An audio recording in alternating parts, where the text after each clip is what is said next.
Hi dears, welcome to another video lesson of appreciating prose. Today we deal with the chapter The Education of a British Protected Child by Chinua Achebe. This chapter deals with the experience of a well-known African writer. Above all, he was called as the father of African literature, Mr. Chinua Achebe, one of the famous post-colonial writer. He shares with us his experience of his life during and after of colonial rule at Nigeria.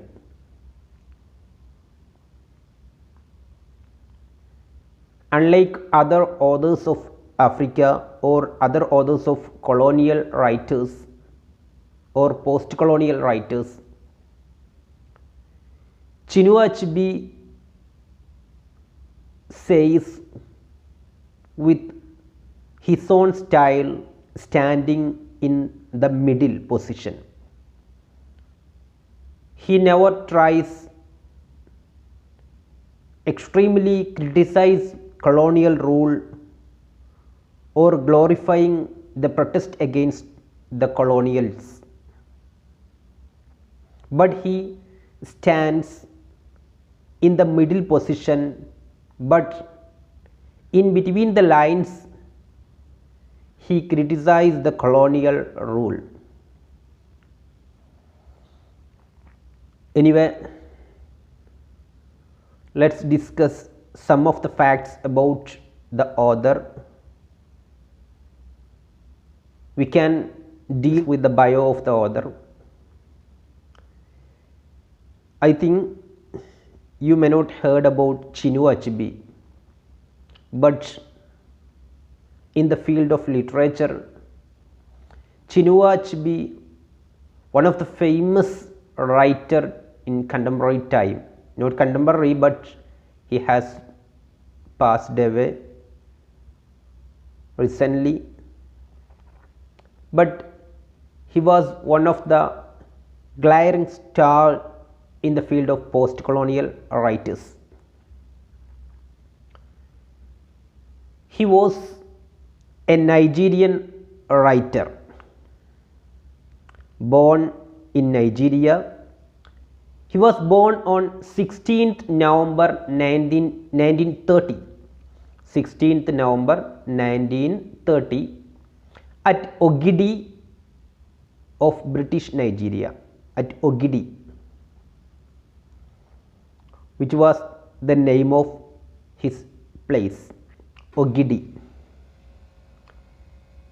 Later,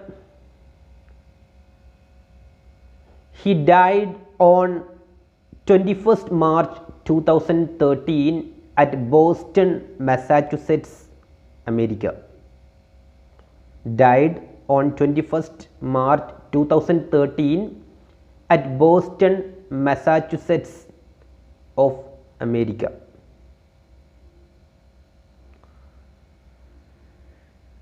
He is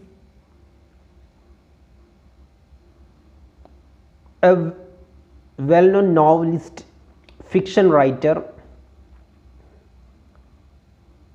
poet, critic, essayist, and above all, he was a professor of literature, especially for African studies in various universities. During his time of death, he was teaching as a professor in America. So, till the time of his death, he taught for the people about African literature African culture, etc. He always focused his writing standing on his culture. He tries to share others the culture of Africa, especially his hometown and their culture of Ibadans or Igbo culture. They are Igbo. So he shared the Igbo culture for others. I told you he was called or known as the father of African literature. Before him, there is no sufficient famous writers from African literature. Only after the publication of his famous book, Things Fall Apart, I think this book is the masterpiece of Chinua Achebe. So anyway, after the publication of this book, this book became an influence for the people of Africa, and after that so many writers came ahead to write about African culture and everything to the world, especially also about the colonial situation of them. I think you might have heard about These Things Fall Apart. This book was against the colonial rule affected by the Nigerian people. Other famous novels or fictions from him: No Longer at Ease, Arrow of God, A Man of the People, Anthills of Savannah, etc. He has written several other fictions and essays, and also he has delivered so many lectures in the different parts of the world. Currently or at present, we are going to study the education of British protected child. This is an essay, but actually this essay was a lecture by him at Cambridge University of London. He has delivered so many lectures and also has written so many essays. He has received several awards, among which the first one, Nigerian National Order of Merit Award. Nigerian National Order of Merit Award, which was in 1979. Later, he got St. Louis Literary Award 1999. Then another award, the Dorothy and Lillian Gish Prize 2010, and several other honors and awards he has grabbed. Even though his works and fictions are very famous, unfortunately he hasn't received the very great famous prize of literature. He hasn't received the Booker Prize or Nobel Prize, but he deserved for that award also. But unfortunately he hasn't get the chance for receiving those awards, even though he has received several other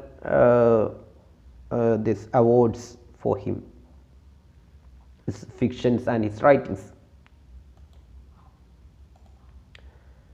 Then while discussing about the themes he used in his works, the first and foremost themes of his works are the follows, among which the first one, traditions of Igbo society. He frequently used the theme traditions of Igbo society.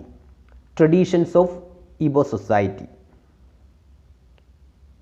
He used the culture, tradition, idioms, proverbs, usages of his own family and his own culture, his own Igbo culture. Standing on this tradition, he tried to analyze the points for the world.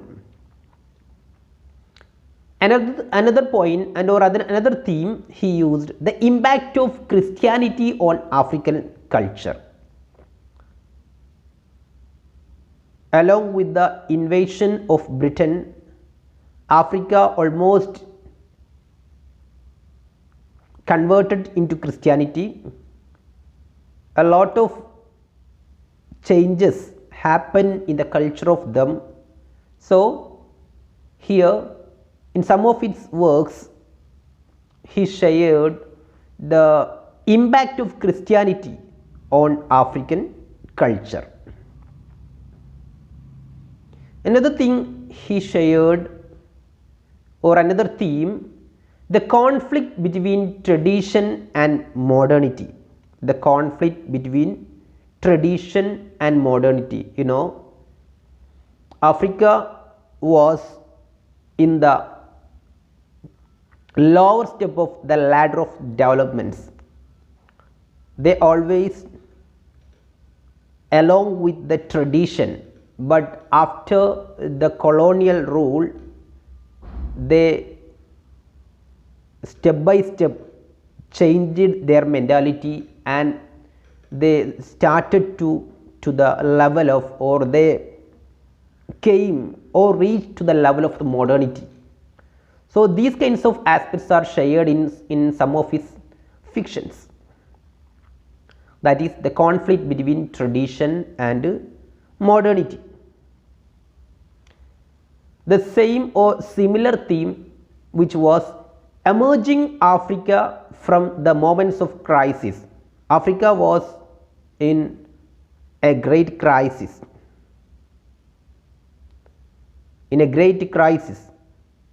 So anyway, after some times Africa emerged from those crises. So this is another theme, emerging Africa from the moments of crisis, also made a discussion in some of his works.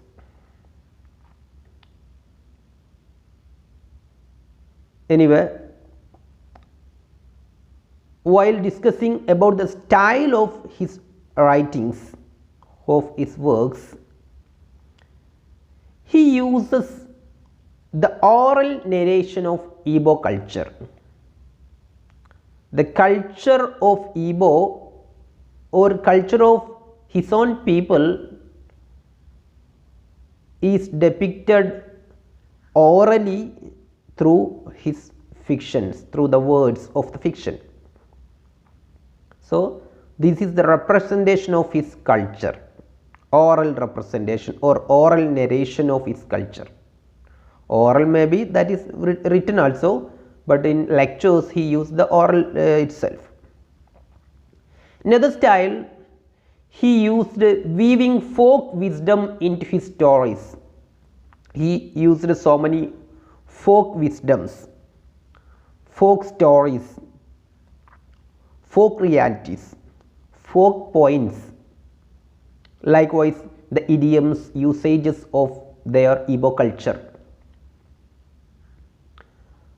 About his language of fiction, language mixed with literary English, pidgin English and colloquial English.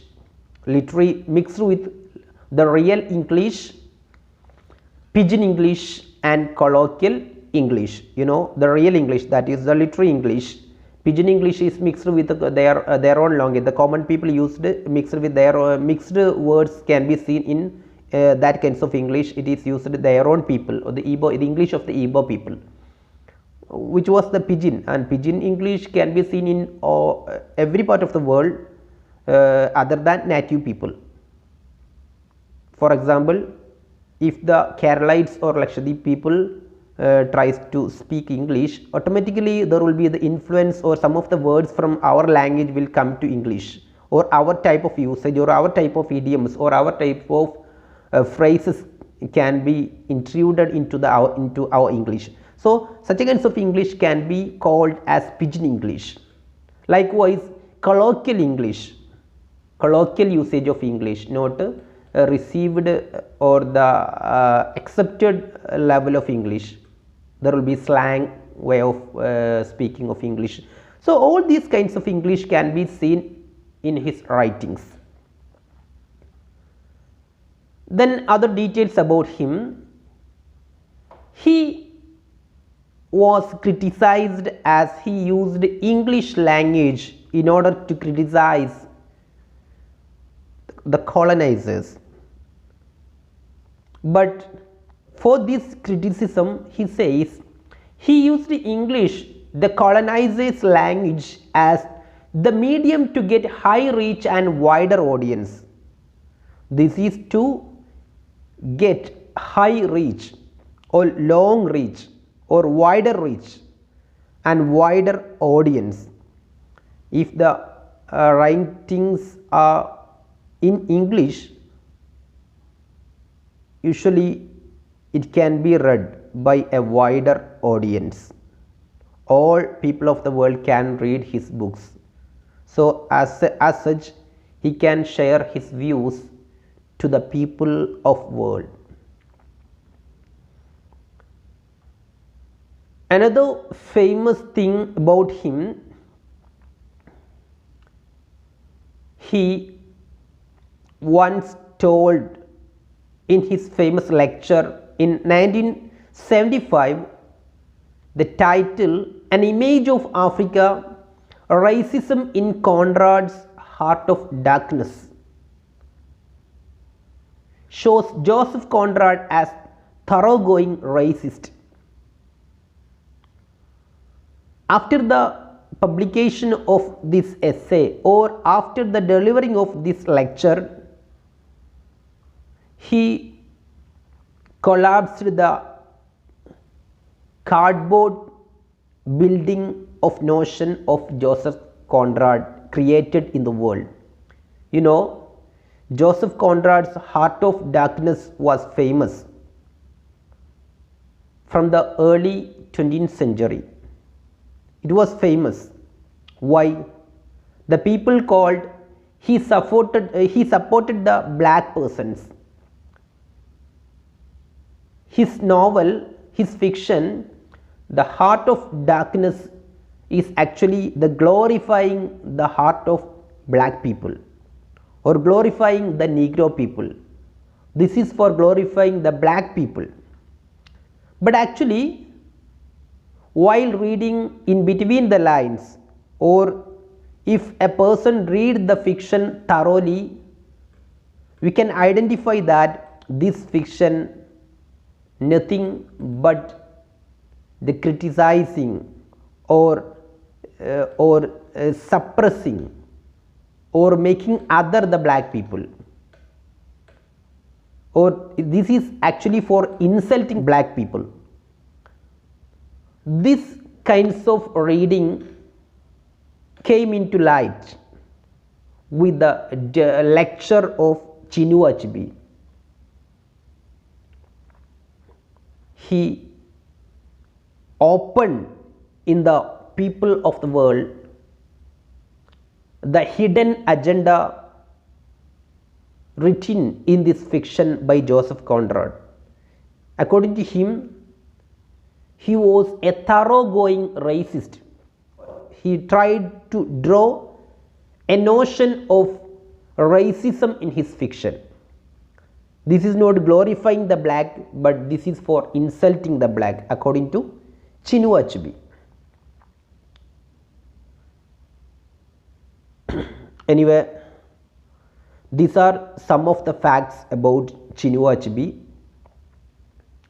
Now, let me say some points about our current chapter, the education of a British protected child. Here, in this chapter, he deals with his own experience. Here, the British protected child, none other than Chinua Achebe. This is about himself, an autobiographical one. He shares his experience from his early childhood to the adolescent to the adult level. What kinds of things he suffered during the time of colonial rule, and other experiences. Moreover, in this chapter, he shared his own Igbo culture, the Christian vision, and everything concerning about him through this lecture. Through this essay. This essay was a lecture by him in Cambridge University, but now this essay taken not directly from this lecture, but from his collection of essay. This is actually an essay he rewritten by him in one of some other works. So now this is an essay, but actually at first this essay was a lecture he delivered at Cambridge University. So concludingly, this essay deals with his experience from childhood to adult life, especially in connection with education, in connection with culture, in connection with religion, in connection with colonialism, and all. So let us listen and understand what he shared in this lecture or in this essay. Let's go to the chapter. Now, I don't want to prolong this introductory area. I think now you got an idea about Chinua Achebe and his other details. Anyway, thank you for listening. Now let's move to the chapter, The Education of British Protected Child by Chinua Achebe. The Education of a British Protected Child by Chinua Achebe. This is not the original text. For the sake of time being and for the sake of your study purpose, I have already abridged this area. So this is one of the summary or an elaborate summary of the chapter. I think this is enough for you, and the original text available in your textbook. Anyway, this is one of the simplified version of the text. The original text having a lot of pages, so it will be boring for you. So I just simplified the original text. So anyway, with this, let's start the chapter. Here the title, The Education of a British Protected Child by Chinua Achebe. Let me start. Before entering to the topic, first of all, I wish to say that I am not a scholar but a novelist. So you may not expect a work of a scholar from me. So there is chance of mistakes. Here the lecture starts with an excuse. He says, he starts the essay or the lecture with his plea to the audience or the listeners. Before entering to the topic, before starting this lecture or before entering to the topic of this lecture, first of all, I wish to say that I am not a scholar. I wish to say that I am not a scholar. Here Chinua Achebe says he is not a scholar but a novelist. I am a novelist. So you may not expect a work of a scholar from me. So already in the very outset of this speech or lecture, he plead to the audience that he is not a scholar. So you may not expect a level of scholar from me. I am just a novelist. So you may listen the views of a novelist, not the views of a scholar. So don't expect more from me being or like a scholar. So there is a chance of mistakes. If I was a scholar, there will not be mistake, but being a novelist or fiction writer, there will be so many mistakes from the part of him or from the part of me. So he says like this, there is a chance of mistakes.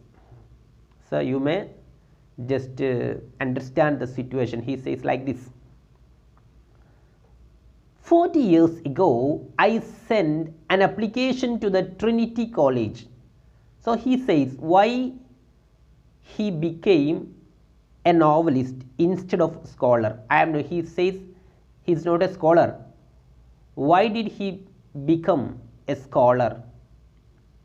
This is because 40 years ago I sent an application to the Trinity College, Cambridge. The same college now called him here as an invited lecturer. But once in previous years, when he was a student, he applied for Trinity College, Cambridge. But that application was rejected. That he shares here, 40 years ago, I sent an application to the Trinity College, Cambridge. After my degree from Ibadan, he got his degree from Ibadan College. Ibadan, the place name in his Nigeria. So there was a great university and college there, university college. The college was called as Ibadan College. So he got degree from Ibadan College. But after the degree, for the sake of getting PG or post graduation, he applied to the Trinity College, Cambridge, but which was summarily rejected, which was without checking or without any procedure, just rejected, denied his application, rejected.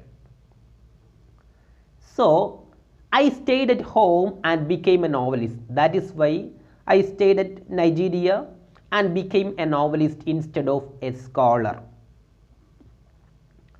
If I had got admission then, you would be getting a scholarly essay or scholarly lecture. If I got chance to admit there at Trinity College, London, I will be a scholar now. And you can expect a scholarly essay or you can expect a scholarly lecture from me. And not an impressionist story of a boy growing up in British colonial Nigeria. Now he shares an impressionist story of him. but if he was a scholar, being being the student of Trinity College, Cambridge, he will not share these kinds of the impressionism or experiences, but he says he now want to share his experiences, the culture of him, and etc. This is because not getting chance to enter to the Trinity College then. So now you will not, if I got that chance, my lecture will not be an impressionist story of a boy. So my lecture will be a good other philosophy. But now you can listen only my experience, my impressionism, my impressionist story of a boy growing up in British colonial Nigeria. Britain ഭരിക്കുന്ന നൈജീരിയയിൽ വളർന്ന എൻ്റെ ജീവിത സാഹചര്യങ്ങളെക്കുറിച്ചുള്ള കാര്യങ്ങളായിരിക്കും ഞാൻ ഈ പ്രസംഗത്തിൽ അല്ലെങ്കിൽ ഈ എസ്സേയിൽ അവതരിപ്പിക്കുന്നത്. കേംബ്രിഡ്ജ് യൂണിവേഴ്സിറ്റിയിൽ എനിക്ക് സെലക്ഷൻ കിട്ടിയിരുന്നെങ്കിൽ നിങ്ങൾക്ക് ഇത്തരത്തിലുള്ളൊന്ന് കേൾക്കേണ്ട ആവശ്യമില്ലായിരുന്നു. ഞാൻ വലിയ പണ്ഡിതൻ്റെ ഒരു ഭാഷണമായിരുന്നു എന്നിൽ നിന്ന് നിങ്ങൾ കേൾക്കാൻ കഴിയുക. എന്നാൽ എനിക്കന്ന് സെലക്ഷൻ കിട്ടിയില്ല. ഞാനൊരു എഴുത്തുകാരനായി. അപ്പോൾ ഒരു എഴുത്തുകാരൻ്റെ അല്ലെങ്കിൽ ഒരു ഫിക്ഷൻ റൈറ്ററിൻ്റെ അനുഭവങ്ങൾ മാത്രമേ എനിക്കിവിടെ പറയാനുള്ളൂ.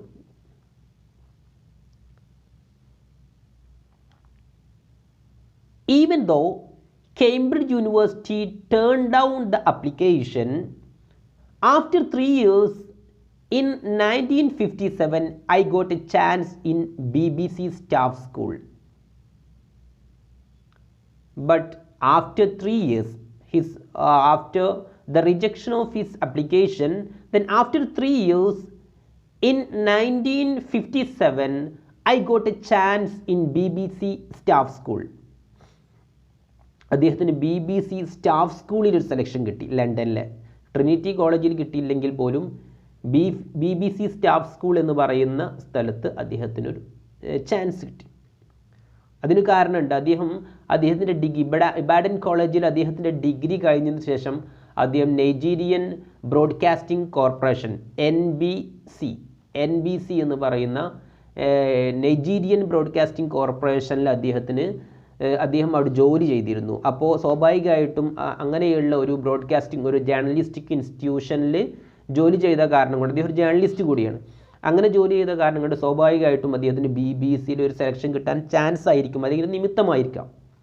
So he got a chance in BBC staff school in London. The very time it was written in my passport. ആ സെലക്ഷൻ കിട്ടിയ സമയത്ത് എൻ്റെ പാസ്പോർട്ടിൽ എഴുതിയിരുന്നത് എന്താണെന്നറിയോ? British protected person. I was a British protected person. I am not a Nigerian citizen, but I am a British protected person. Actually, my passport should be like the Nigerian citizen, but instead of writing as Nigerian citizen, here the passport depicted or written as British protected person.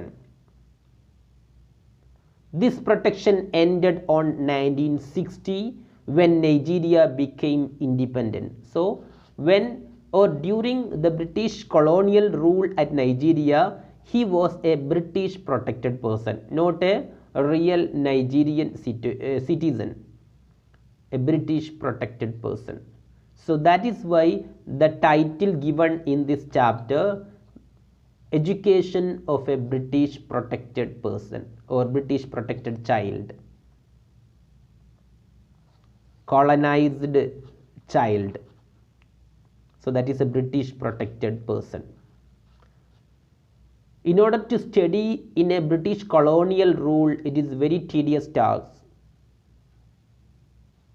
So that's why he shares his experience being a student and being British protected child or person. So anyway, now he became a British protected person because he has completed his degree. Now not at all a child, but he became a person.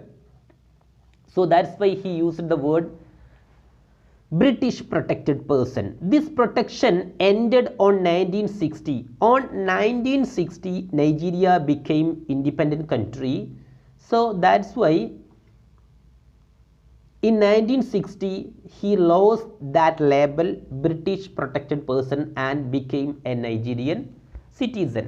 But in 1957, the passport was inscribed the title British protected person along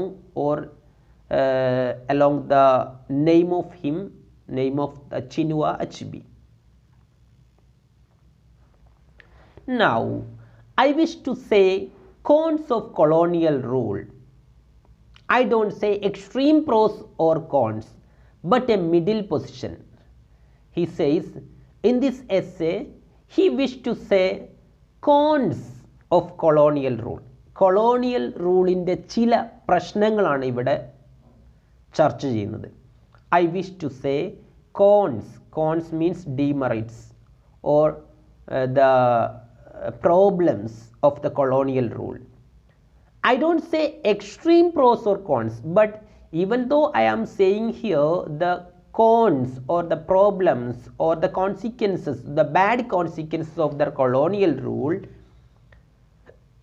I don't say extreme pros or cons. എന്നിരുന്നാലും നിശിതമായിട്ട് support ചെയ്യുകയോ നിശിതമായിട്ട് വിമർശിക്കുകയോ ചെയ്യുന്നില്ല. But A middle position. I will be in a middle position. I don't want to criticize the British colonial people extremely or support extremely. രണ്ടും ചെയ്യുന്നില്ല. പൂർണ്ണമായിട്ട് സപ്പോർട്ടും ചെയ്യുന്നില്ല, പൂർണ്ണമായിട്ട് ഒപ്പോസും ചെയ്യുന്നില്ല. ബ്രിട്ടീഷുകാരെ കൊണ്ട് ഒരുപാട് ഗുണങ്ങൾ നാട്ടിലുണ്ടായിട്ടുണ്ടാവാം, എന്നാൽ ദോഷങ്ങളും ഉണ്ടായിട്ടുണ്ടാവാം. But I held here the middle position. ഞാനെങ്ങനെ മിഡിൽ പൊസിഷൻ എടുക്കാനൊരു കാരണമുണ്ട്. Igbo always prefer middle. Igbo കൾച്ചറിലെ ആളുകൾ എല്ലായ്പ്പോഴും മിഡിലിനെ പ്രിഫർ ചെയ്യുന്ന ആളുകളാണ്. Always prefer middle which is lucky to them. അങ്ങനെ ഒരു കാരണമുണ്ട്. അവർ ഈ മിഡിൽ പൊസിഷൻ എടുക്കാൻ കാരണം അത് ലക്കിയാണ് എന്ന് ചിന്തിക്കുന്ന ആളുകളാണ്.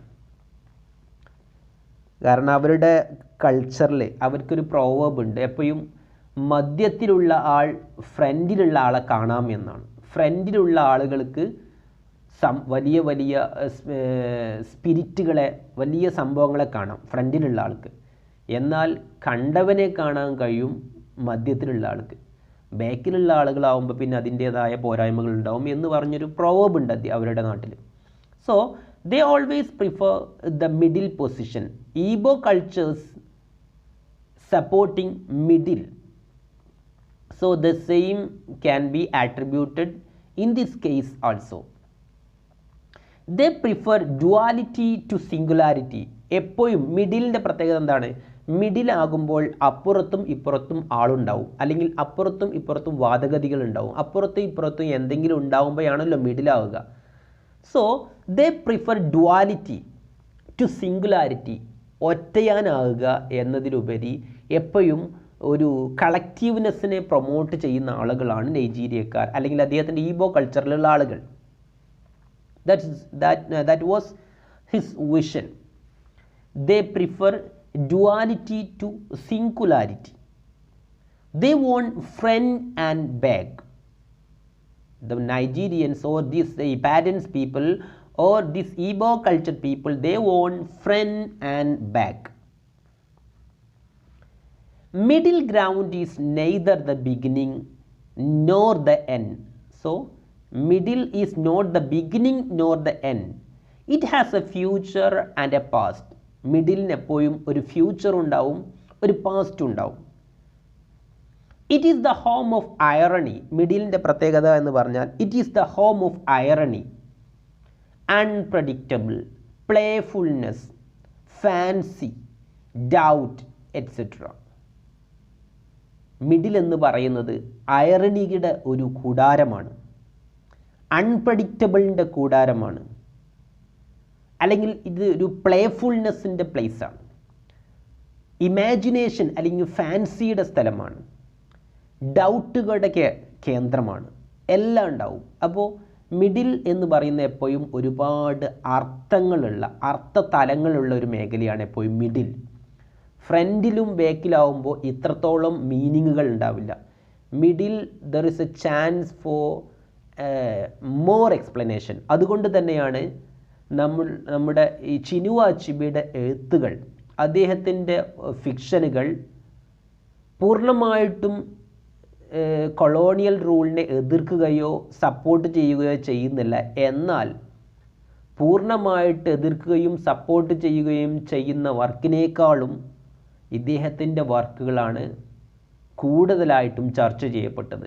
കാരണം there is A chance for explanation also. It is unpredictable.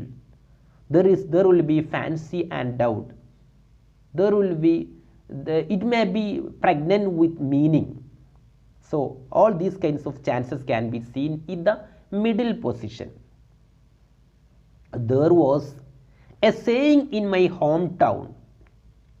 ഞങ്ങളുടെ നാട്ടിലൊരു പറച്ചിലുണ്ട്, ആളുകൾ പറയുന്ന ഒരു സംഗതിയുണ്ട്. എന്താണ്? നാടെന്ന് പറഞ്ഞാൽ ഒഗിഡി. ഞങ്ങളുടെ നാടിൻ്റെ പേര് ഒഗിഡി എന്നാണ്. The judgment of Ogidi does not go against one side. ഒഗിഡിയിൽ ഒരു കാര്യത്തിൽ തീരുമാനമെടുക്കുമ്പോൾ അതാർക്കും എതിരാവാറില്ല. Does not go against one side. ഒരിക്കലും ഒരു ഭാഗത്തിന് എതിരാവില്ല. എല്ലാവർക്കും ഉപകാരമുള്ള, എല്ലാവർക്കും ഫേവറായ തീരുമാനങ്ങളാണ് എടുക്കാറുള്ളത്. So that is the middle position or middle possession. We are social managers. The Igbo people or the Ogidi people, they are social managers. They can manage the society, maintaining both sides, standing in the middle. In our group, there are wise ones and foolish ones. നമ്മുടെ നാട്ടിൽ ബുദ്ധിജീവികളുമുണ്ട്, മണ്ടന്മാരുമുണ്ട്. Nobody feels bad about it. ആർക്കും അതിലൊന്നും പ്രശ്നമില്ല. They have no great dreams. വലിയ സ്വപ്നങ്ങളുമില്ല. There is no place for romantic love among them. Romantic love പോലെയുള്ള ഇമാജിനേഷനും ഫാൻസി ലൈഫൊന്നും നമ്മൾക്കില്ല. Marriage is tough.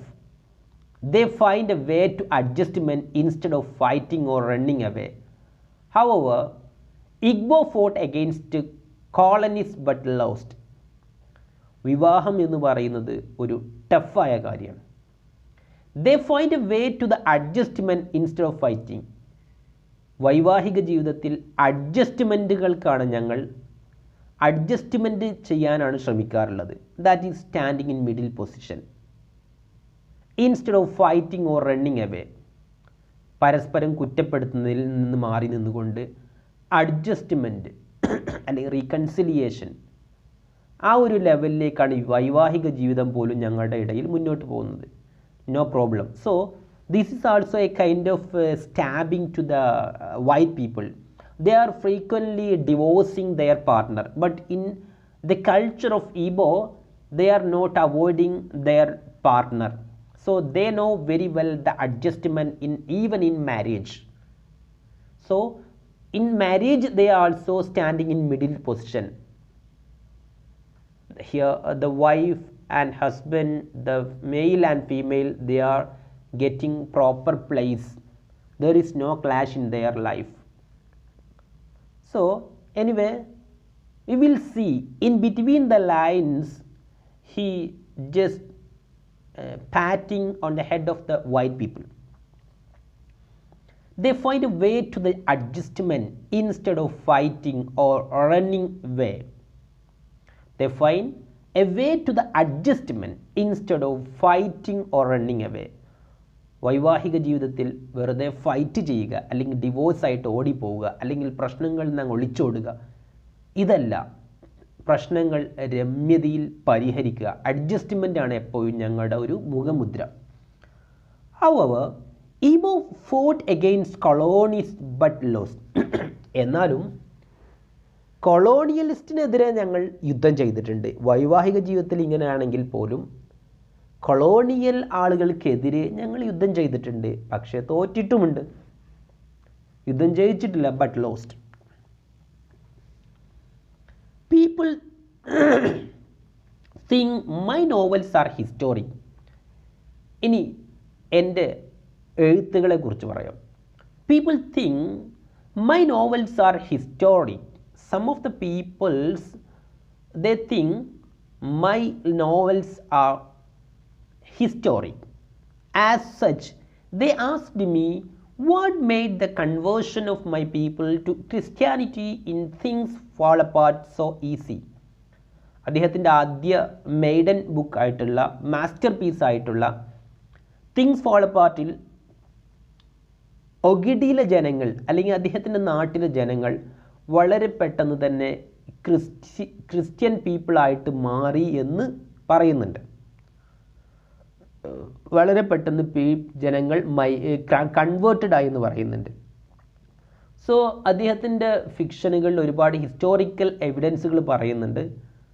അപ്പോൾ ഇങ്ങനൊരു സംഭവം ആളുകൾ ചോദിച്ചു, നിങ്ങളുടെ എഴുത്തിൽ അങ്ങനെ പറയുന്നില്ല, വളരെ പെട്ടെന്ന് നിങ്ങളുടെ നാട്ടിലെ ആളുകൾ ക്രിസ്ത്യൻസ് ആയി എന്ന് പറയുന്നുണ്ട്. What made the conversion of my people to Christianity Things Fall Apart so easy. എന്തുകൊണ്ടാണ് ഇങ്ങനെ വളരെ പെട്ടെന്ന് തന്നെ ആളുകൾ ഇങ്ങനെ കൺവേർട്ടഡ് ആകാനുള്ള കാരണം? എന്തുകൊണ്ടാണ് അങ്ങനെ കൺവേർട്ടഡ് ആയതെന്ന് ആളുകൾ ചോദിച്ചു. സോ ആളുകൾ അങ്ങനെ ചോദിക്കാൻ കാരണം ആളുകളുടെ ചിന്ത എന്താണ്? എൻ്റെ നോവലുകളൊക്കെ ഹിസ്റ്റോറിക് ആണെന്നാണ്, അതിൽ ചരിത്രം പറയുന്നുണ്ട് എന്നാണ് ആളുകളുടെ വിശ്വാസം. എന്നാൽ my answer to this, novel cannot replicate history. നോവലിൻ്റെ കാര്യം എന്ന് പറഞ്ഞാൽ നോവൽ ശരിക്കും പൂർണ്ണമായിട്ടും ഹിസ്റ്റോറിക് അല്ല. പറഞ്ഞു വരുന്നത്, ഞാൻ അവിടെ പറഞ്ഞതുപോലെ അത്ര പെട്ടെന്നൊന്നും ഞങ്ങളുടെ നാട്ടിലെ ആളുകൾ ക്രിസ്ത്യൻസായി മാറിയിട്ടില്ല. അത് നോവലാവുമ്പോൾ ചിലപ്പോൾ അങ്ങനെയൊക്കെ പറഞ്ഞെന്ന് വരും. കാരണം നോവൽ എന്ന് പറഞ്ഞാൽ വലിയ കാലഘട്ടത്തെ ചെറിയ പേജുകളിലേക്ക് ഒതുക്കേണ്ടി വരും. അപ്പോൾ വർഷങ്ങൾ കൊണ്ടെടുക്കുന്ന സംഭവങ്ങൾ 2 പേജിനുള്ളിൽ ഒതുങ്ങിപ്പോകുമ്പോൾ പെട്ടെന്ന് ആളുകൾ കൺവേർട്ടഡ് ആയി എന്ന് തോന്നിപ്പോകും. Novel cannot replicate history, it has to be compressed. ചരിത്രത്തെ കംപ്രസ് ചെയ്യേണ്ട ഡ്യൂട്ടി നോവലിസ്റ്റിനുണ്ട്. Christianity did not sweep the Ibo land like wild fire. കാട്ടുതീ പോലെ പെട്ടെന്ന് പടർന്നു പിടിച്ചിട്ടൊന്നുമില്ല ക്രിസ്ത്യാനിറ്റി നമ്മുടെ നാട്ടിൽ. The first missionaries came to Onitsha in 1857. എൻ്റെ അടുത്ത പ്രദേശമായിട്ടുള്ള ഒനിറ്റ്ഷയിൽ 1857 ക്രിസ്ത്യൻസുകൾ എത്തുന്നത്, ക്രിസ്ത്യൻ മിഷണറികൾ എത്തുന്നത് 1857. From there to 7 miles distant, my land, my Igbo land, embraced after 35 years. എൻ്റെ അടുത്ത പ്രദേശമായ ഒനിറ്റ്ഷയിൽ 1857 ക്രിസ്ത്യൻസ് എത്തിയിട്ടുണ്ടെങ്കിലും അവിടുന്ന് 7 മൈൽ മാത്രം അടുത്തുള്ള അകലെയുള്ള എൻ്റെ ഈബോ ലാൻഡിൽ 35 വർഷം കഴിഞ്ഞിട്ടാണ് ക്രിസ്ത്യാനിസം എത്തിയിട്ടുള്ളത്. So 1 mile every 5 years. പറഞ്ഞു വരുന്നത് ഓരോ വർഷവും ഓരോ 5 വർഷം കൂടുമ്പോഴുമാണ് 1 മൈലിലേക്ക് തന്നെ ക്രിസ്ത്യാനിറ്റി എത്തി. വളരെ പതുക്കെയാണ് അവിടെയുള്ള ആളുകൾ ക്രിസ്ത്യൻസായി മാറിയിട്ടുള്ളത്. അപ്പോൾ എൻ്റെ ബുക്കിൽ അങ്ങനെ പറഞ്ഞുവെങ്കിൽ പോലും പുസ്തകം എന്ന് പറയുമ്പോൾ, ഫിക്ഷൻ എന്ന് പറയുമ്പോൾ നമ്മൾ ചരിത്രത്തെ കംപ്രസ് ചെയ്യേണ്ട ഡ്യൂട്ടിയുണ്ട്. കംപ്രസ് ചെയ്യുമ്പോൾ അത് ചിലപ്പോൾ അടുത്ത പേജിൽ തന്നെ ക്രിസ്ത്യൻസായ വിഷയം പറയപ്പെടുന്നുണ്ടാവും. But actually the history is not like that. It is a way of compression happen in fiction. So that is what the duty to a fiction writer, to compress the history into some of the pages of fiction. Then now we have to discuss another topic here. Why do I object colonial rule? Here the question. I object colonial rule. I am not supporting. Why do I object colonial rule? എന്തുകൊണ്ടാണ് colonial റൂളിന് ഞാൻ object ചെയ്യുന്നത്? അതിന് മറുപടി ഉണ്ട്. Colonials impose them others and grab their land and change their history and make them protected. എന്തുകൊണ്ടാണ്? കൊളോണിയൽസ് impose them others, അവരെന്ത് ചെയ്യുന്നു? Colonial people അവരെ മറ്റുള്ളവരുടെ മേൽ അടിച്ചേൽപ്പിക്കുന്നു. അവരുടെ ആശയങ്ങൾ, അവരുടെ ഭരണകാര്യങ്ങൾ, അവരുടെ എല്ലാം മറ്റുള്ളവരിൽ അടിച്ചേൽപ്പിക്കുന്നു. That is the colonial. ഇത് ഒരു മനുഷ്യനെ സംബന്ധിച്ച് അത്ര സുഖമുള്ള കാര്യമല്ല. Colonials impose them others and moreover and grab their land, പിന്നെ അവിടെയുള്ള ആളുകളുടെ ഭൂമി പിടിച്ചെടുക്കുന്നു. ആൻഡ് ചേഞ്ച് ദെയർ ഹിസ്റ്ററി, അവരുടെ ചരിത്രത്തെ മാറ്റിമറിക്കുന്നു. ആൻഡ് മേക്ക് ദം പ്രൊട്ടക്റ്റഡ്, എന്നിട്ട് അവസാനം പറയാണ് അവർ പ്രൊട്ടക്റ്റഡ് ആണ്. കൊളോണിയൽസ് നൈജീരിയയിലേക്ക് വന്നത് എന്തിനു വേണ്ടിയിട്ടാണ്? നൈജീരിയക്കാരെ പ്രൊട്ടക്റ്റ് ചെയ്യാനാണ്. ഇതാണ് കൊളോണിയൽസിനെ ഞാൻ എതിർക്കാൻ കാരണം. അവരൊരിക്കലും പ്രൊട്ടക്റ്റ് ചെയ്യാനല്ല, ഞങ്ങൾ ഓൾറെഡി പ്രൊട്ടക്റ്റഡ് ആണ്. പ്രൊട്ടക്റ്റഡായ ഒരു വിഭാഗത്തെ അൺപ്രൊട്ടക്റ്റഡായി മാറുക എന്നതാണ് കൊളോണിയലിലൂടെ സംഭവിച്ചിട്ടുള്ളത്. എന്നിട്ടും അവർ പറയുകയാണ് they came, it is their duty. അങ്ങനെ എവിടെയോ പറയുന്നുണ്ട്, it is a white man's burden എന്ന് പറയുന്നുണ്ട്. ആളുകൾ വൈറ്റ് മാൻ്റെ ഡ്യൂട്ടിയാണ് ഈ ബ്ലാക്ക് മാനൊക്കെ എന്ത് സിവിലൈസ്ഡ് ആക്കുക, അല്ലെങ്കിൽ അവർക്കുള്ള ഒരു മോഡേണിറ്റി അവർ കൊണ്ടുവരിക എന്നൊക്കെ ഉള്ളത്. So actually what happen, they lost some of their own quality because of the invasion of these British people. So colonials impose them others and grab their land and change their history and make them protected. It is a great crime. ഇതൊരു തെറ്റാണ്. ഇതുകൊണ്ടാണ് ഞാൻ British കൊളോണിയൽസിനെ എതിർക്കുന്നത്. അവർ ചെയ്തതൊന്നും ശരിയല്ല. ഓരോരുത്തർക്കും ഓരോരുത്തരുടേതായ സ്വന്തമായ ആശയങ്ങളും സ്വന്തമായ ഐഡിയോളജികളും സ്വന്തമായ സ്വാതന്ത്ര്യവും വേണം. പക്ഷേ അതിനെ ഹനിക്കുന്ന, അതിനെ ഒഴിവാക്കാൻ ശ്രമിക്കുന്ന ഏതൊരു പ്രൊട്ടക്ഷനും ആർക്കും നല്ലതല്ല, അത് കുറ്റകരമാണ് എന്നാണ് അദ്ദേഹത്തിൻ്റെ അഭിപ്രായം. ബ്രിട്ടീഷുകാരെ കൊണ്ട് ഒരുപാട് ഉപകാരങ്ങളുണ്ടാവും, ഉപകാരങ്ങളെ ഇദ്ദേഹം ഒരിക്കലും എതിർക്കുന്നില്ല. ലോകത്തിൻ്റെ വിവിധ ഭാഗങ്ങളിൽ കൊളോണിയൽസ് ഒരുപാട് ഡെവലപ്മെൻറ്റ്സുകൾ കൊണ്ടുവന്നിട്ടുണ്ട്. അപ്പോൾ ഈ ഡെവലപ്മെൻറ്റ്സുകളൊക്കെ കൊണ്ടുവന്നിട്ടുണ്ടെങ്കിൽ പോലും that is not good, it is crime according to him. But not completely he criticise the British people, but not supporting also.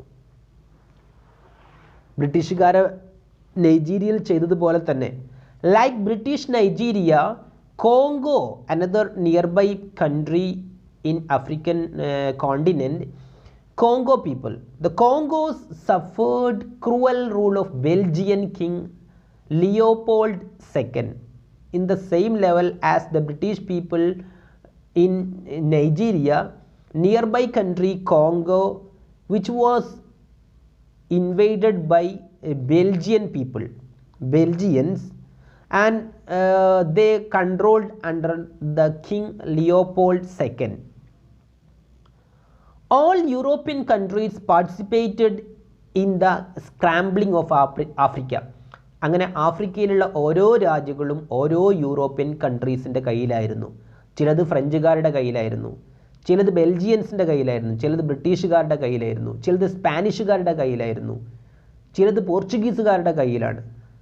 അങ്ങനെ ആഫ്രിക്കയിലെ ഓരോ രാജ്യങ്ങളും ഓരോരുത്തരുടെ കൈകളിലാണ്. So they scrambled each other of Africa. Then they say big words as they are protectors. എന്നിട്ട് കൈയടക്കി വെച്ചിട്ട് അവർ പറയുകയാണ് they are protectors. That is what they done. That's a cruelty. It is a great crime according to him. Then they say big words as they are protectors. ആ പറച്ചിലാണ് ശരിയില്ലാത്തത്. Protectors ആണെന്ന് പറയുന്നു. Actually we don't want the protection. We are not at all protectors. We are free persons. But the colonials say they came to Africa to protect them. Actually to exploit them, but they say to protect them formally, but they are utilizing them, exploiting them for their favor. Colonizers had lost their sense of common. ഈ colonisers ആളുകൾ, ഇങ്ങനെയുള്ള അധിനിവേശ ആളുകൾ, അവരിങ്ങനെ വലിയ പൊങ്ങച്ച വാക്കുകൾ പറഞ്ഞ് what happened ultimately they had lost their sense of common. അവർക്ക് കോമൺ സെൻസ് പോലും നഷ്ടമായിട്ടുണ്ട്. And also the sense of humour, അവരുടെ സെൻസ് ഓഫ് ഹ്യൂമറും സെൻസ് ഓഫ് കോമണും നഷ്ടമായി പോയിട്ടുണ്ട്. If colonisers admit their guilt it will give consolation. ഇനിയും ഈ സാമ്രാജ്യത്വ ശക്തികൾ അവർ ചെയ്തത് തെറ്റാണെന്ന് അംഗീകരിക്കുകയാണെങ്കിൽ, എന്ന് കരുതിയിട്ട് അവരതിൽ നിന്ന് കുറ്റത്തിൽ നിന്ന് രക്ഷപ്പെടുന്നില്ല, അങ്ങനെ അംഗീകരിക്കുകയാണെങ്കിൽ it will be a consolation to the colonised people. Still if they submissive or they are accepting their crime, it will be a consolation to the colonized people. Like this, you know, a famous writer and MP from Kerala, Shashi Tharoor, he once said the same level in or same talk in Oxford University in front of the British people, told by him what the British people actually utilized and exploited India, and they degraded India in front of them, and he told them to say repentance by them. The same level here, this person also says we want a kind of here was confession. They, if the colonizers say or admit their guilt or confess their guilt, it will give consolation to the colonized people. അവർക്കൊരു സമാധാനമെങ്കിലും കിട്ടും അവർ കുറ്റസമ്മതം നടത്തുകയാണെങ്കിൽ. But the English people, they are not ready even for that confession. However, the guilt keeps stay as guilt. പക്ഷേ എത്ര കുറ്റസമ്മതം നടത്തിക്കഴിഞ്ഞാലും തെറ്റ് തന്നെയാണ്. പക്ഷേ അങ്ങനെ കുറ്റസമ്മതം നടത്തിയെങ്കിൽ it will be a consolation for the people. Dispossession or displacement is not a laughing matter. സ്വന്തം നാട്ടിൽ ആളുകൾ ഡിസ്പ്ലേസ്ഡ് ആയിട്ട് കിടക്കുക, സ്വന്തം നാട്ടിൽ ആളുകൾ ഡിസ്പൊസഷൻ ആയിട്ട് കിടക്കുക, അല്ലെങ്കിൽ ട്രോമാറ്റിക് സിറ്റുവേഷനിൽ കിടക്കുക എന്നുള്ള അത്ര രസമുള്ള കാര്യമൊന്നുമില്ല. This is not a laughing matter. Dispossession or displacement, what happened? The people of Africa or people of the world under the colonial rule, they became displaced, they became dispossessed. It's not a laughing matter. ഇതൊരു ചിരിച്ചു തള്ളാനുള്ള സംഭവമല്ല.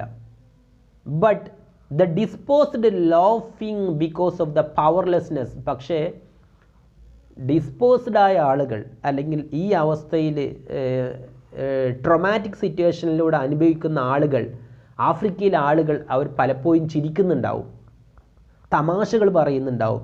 This is not because of their this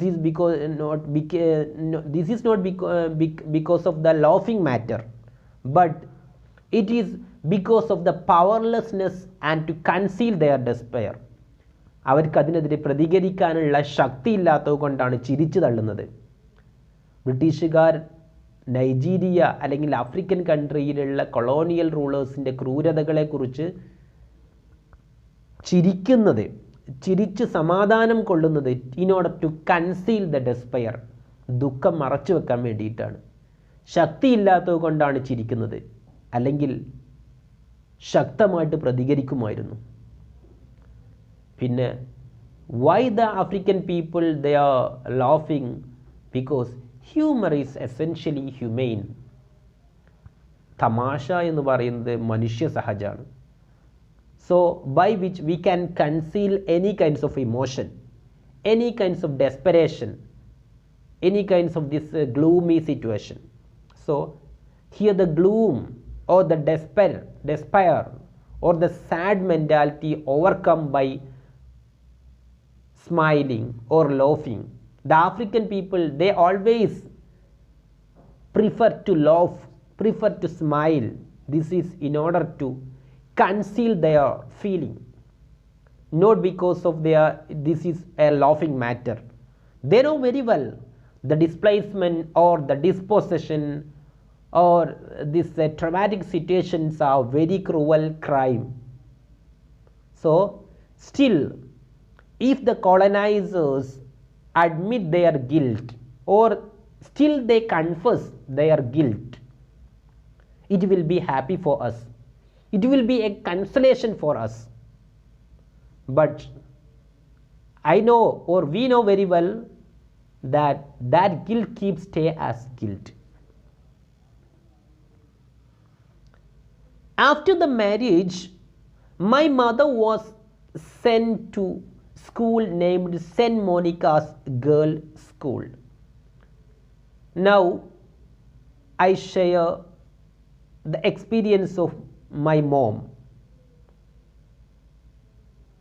who was sent to school after the marriage with my father. My father was an evangelist. After the marriage, my mother studied at St. Monica's Girls' School. വിവാഹശേഷമാണ് എൻ്റെ അമ്മ പഠിക്കാൻ പോകുന്നത്. It was in Saint Monica's girls school. During then she lived with the principal of the school named Miss Edith Ashley Warner. അക്കാലത്ത് എൻ്റെ അമ്മ ആ സ്കൂളിൻ്റെ പ്രിൻസിപ്പലായ മിസ് എഡിത്ത് ആഷ്ലി വാർണർ എന്ന് പറയുന്ന ലേഡിയുടെ കൂടെയായിരുന്നു താമസിച്ചിരുന്നത്. And other teachers, and also there are other teachers there. അവിടെ താമസിച്ചായിരുന്നു അമ്മ പഠിച്ചിരുന്നത്. This life was quite exciting and frightening.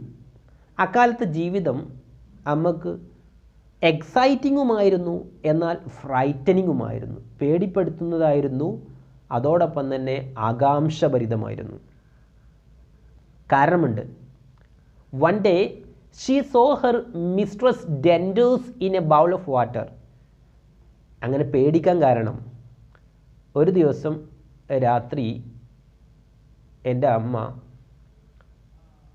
ഒരു പാത്രത്തിൽ ഡെൻഡേഴ്സ് കാണുകയാണ്. തൻ്റെ പ്രിൻസിപ്പലിൻ്റെ പല്ലുകൾ ഒരു പാത്രത്തിൽ കണ്ടു. അപ്പോൾ അമ്മ കരുതിയത്, mother thought it was her entire jaw, താടിയല് മൊത്തം വെള്ളത്തിലിരിക്കുന്നത് പോലെ ഇത് വല്ല പ്രേതമാണോ മറ്റോ എന്ന് പേടിച്ചു. Actually it was a readymade set of teeth which was used by Miss Warner. Likewise, Miss Warner once told her to eat food in the dish and wash it carefully in Igbo language. മറ്റൊരു അവസരത്തിൽ തൻ്റെ principal miss Warner ഒരിക്കൽ പറഞ്ഞു, നീ പാത്രം എടുത്ത് ഭക്ഷണം കഴിച്ച് അതൊക്കെ വൃത്തിയാക്കി എടുത്തു വെക്കാൻ പറഞ്ഞു. അത് പറഞ്ഞത് ഈബോ ലാംഗ്വേജിലായിരുന്നു. പ്രിൻസിപ്പൽ ഈബോ ലാംഗ്വേജ് പഠിക്കാൻ ശ്രമം നടത്തിയിട്ട് ഈബോ ലാംഗ്വേജ് പറയാൻ ശ്രമിച്ചതായിരുന്നു. But what happen, but it was mistakenly word used. ഇവിടെ തെറ്റായ വാക്കാണ് ഉപയോഗിച്ചത്. My mom giggled. ഇത് കേട്ടപ്പോൾ എൻ്റെ അമ്മ ചിരിച്ചു. So she got a beat from her due to the laughing at her instead of rectifying. അപ്പോൾ ശരിക്കും അവരുപയോഗിച്ച വാക്ക് കഴുകി വെക്കാനാണ് പറഞ്ഞതെങ്കിൽ പോലും അത് പൊട്ടിക്കരുത് എന്ന് പറയുന്ന വാക്കാണ് ഉപയോഗിച്ചത്. കാരണം പൊട്ടുന്ന പാത്രം അല്ലായിരുന്നു, എന്നിട്ടും അത് പൊട്ടിക്കരുത് എന്ന് പറഞ്ഞല്ലോ. അപ്പോൾ അത് തെറ്റായിട്ട് വാക്ക് ഉപയോഗിച്ചാണ് അവൾക്ക് മനസ്സിലായി. അപ്പോൾ അത് കേട്ടപ്പോൾ അവൾ ചിരിച്ചപ്പോൾ അവൾക്ക് നല്ലോണം അടി കിട്ടി. So she got a beat from her due to laughing at her instead of rectifying. തിരുത്താൻ ശ്രമിക്കാതെ ചിരിച്ചത് നല്ല അടി കിട്ടിയത്. അപ്പോൾ ഇങ്ങനെ ഒരുപാട് പേടിപ്പിക്കുന്നതും അതേപോലെ തന്നെ ആകാംക്ഷഭരിതമായ കുറേ സംഭവങ്ങൾ അന്ന് അക്കാലത്ത് നമുക്ക് ഉണ്ടായിട്ടുണ്ട്. എന്തായാലും ആ വിഷയം അവിടെ ഇരിക്കട്ടെ. After 30 years still the photo of Warner can be scene in the wall of my house. 30 വർഷം കഴിഞ്ഞ് ഇപ്പുറവും ആ പ്രിൻസിപ്പലിൻ്റെ ഫോട്ടോ എൻ്റെ വീടിൻ്റെ ചുമരിൽ കാണാറുണ്ടായിരുന്നു. After 30 years still the photo of Warner can be seen. 30 വർഷങ്ങൾക്ക് ശേഷവും ആ പ്രിൻസിപ്പലിൻ്റെ ഫോട്ടോ എൻ്റെ ചുമരിൽ തൂങ്ങിക്കിടപ്പുണ്ടായിരുന്നു. In the wall of my house. Adjacent to this there was a motto of St. Monica School. അതിനടുത്തായിട്ട് തന്നെ സെൻറ്റ് മോണിക്ക സ്കൂളിൻ്റെ ഒരു മോട്ടോ അല്ലെങ്കിൽ ഒരു എംബ്ലവും കൂടെ തൂങ്ങിക്കിടക്കുന്നുണ്ട്. Which was, the motto was speak true, live pure, right wrong, follow the king. Speak true. What is the meaning? Speak true. സത്യം മാത്രം പറയുക. Live pure. സംശുദ്ധമായ ജീവിതം നയിക്കുക. Right wrong. തെറ്റിനെ തിരുത്തുക. Follow the king. രാജാവിനെ പിന്തുടരുക. These are meaning. Speak true, live pure, right wrong, follow the king. My father had a habit of hanging posters on wall. എൻ്റെ അച്ഛന് ഇതുപോലെ വ്യത്യസ്തമായി, ഇപ്പോൾ ഫോട്ടോസ് മാത്രമല്ല അല്ലെങ്കിൽ ക്യാപ്ഷൻസ് മാത്രമല്ല, my father had A habit of ഹാങ്ങിങ് പോസ്റ്റേഴ്സ് ഓൺ വാൾ. ചുമരിൽ ഇങ്ങനെ ധാരാളം പോസ്റ്റർ തൂക്കിയിടുന്ന പതിവ് എൻ്റെ അച്ഛനുണ്ടായിരുന്നു. There were the pictures of bishop and other dignitaries. ബിഷപ്പുമാരുടെയും മറ്റുള്ള ഡിഗ്നിറ്ററികളുടെയൊക്കെ പിക്ചേഴ്സ് അവിടെ കാണാം. പിക്സ് ഫ്രം മാഗസിൻ എന്നുള്ള പിക്സുകളുണ്ട്. കിങ് ജോർജ് ഫൈവിൻ്റെ പിക്ചറുണ്ട്. ജോണി വാക്കർ, ഇവരുടെയൊക്കെ പിക്ചേഴ്സ് അവിടെ കാണാം. In 1936, when I was going to primary school, no Warner and her white team, only native teachers. പിന്നീട് ഈ 1936 ഞാൻ സ്കൂളിൽ പോകുന്ന സമയത്ത് വാർണറൊന്നും അവിടെ ഇല്ല. ആ പ്രിൻസിപ്പളൊക്കെ പോയി, അവരുടെ വൈറ്റ് ടീമും പോയി. Only native teachers. ഇപ്പോൾ ഇദ്ദേഹത്തിൻ്റെ നാട്ടിലെ ടീച്ചേഴ്സാണ് അവിടെ പഠിപ്പിക്കുന്നത്. I use to read words on walls. അക്കാലത്ത് എൻ്റെ വീട്ടിലെ ചുമരിൽ തൂങ്ങിക്കിടക്കുന്ന വാക്കുകളൊക്കെ ഞാൻ പഠിക്കുക എന്നെൻ്റെ പതിവാണ്. In order to test my ability of reading. During then I couldn't understand the meaning of right wrong. അന്ന് സ്കൂളിൻ്റെ മോട്ടോ അവിടെ എഴുതി വച്ചിരുന്നു എന്ന് പറഞ്ഞല്ലോ. അതിൽ റൈറ്റ് റോങ് എന്ന് പറയുന്ന വാക്കുണ്ട്, പക്ഷേ അതിൻ്റെ മീനിങ് എനിക്ക് എത്രയായിട്ടും മനസ്സിലാകുന്നില്ല. Because of the poor knowledge about English during then. Right wrong means it rectify the wrong. That is the meaning. Right wrong, make right the wrongness. That is the meaning. So then I couldn't understand the meaning, but now I know that he shared. And moreover, once he told in this lecture, here the poster hanging on the wall is not the invention of Chinese but the invention of his father. Such a habit had been there to his father.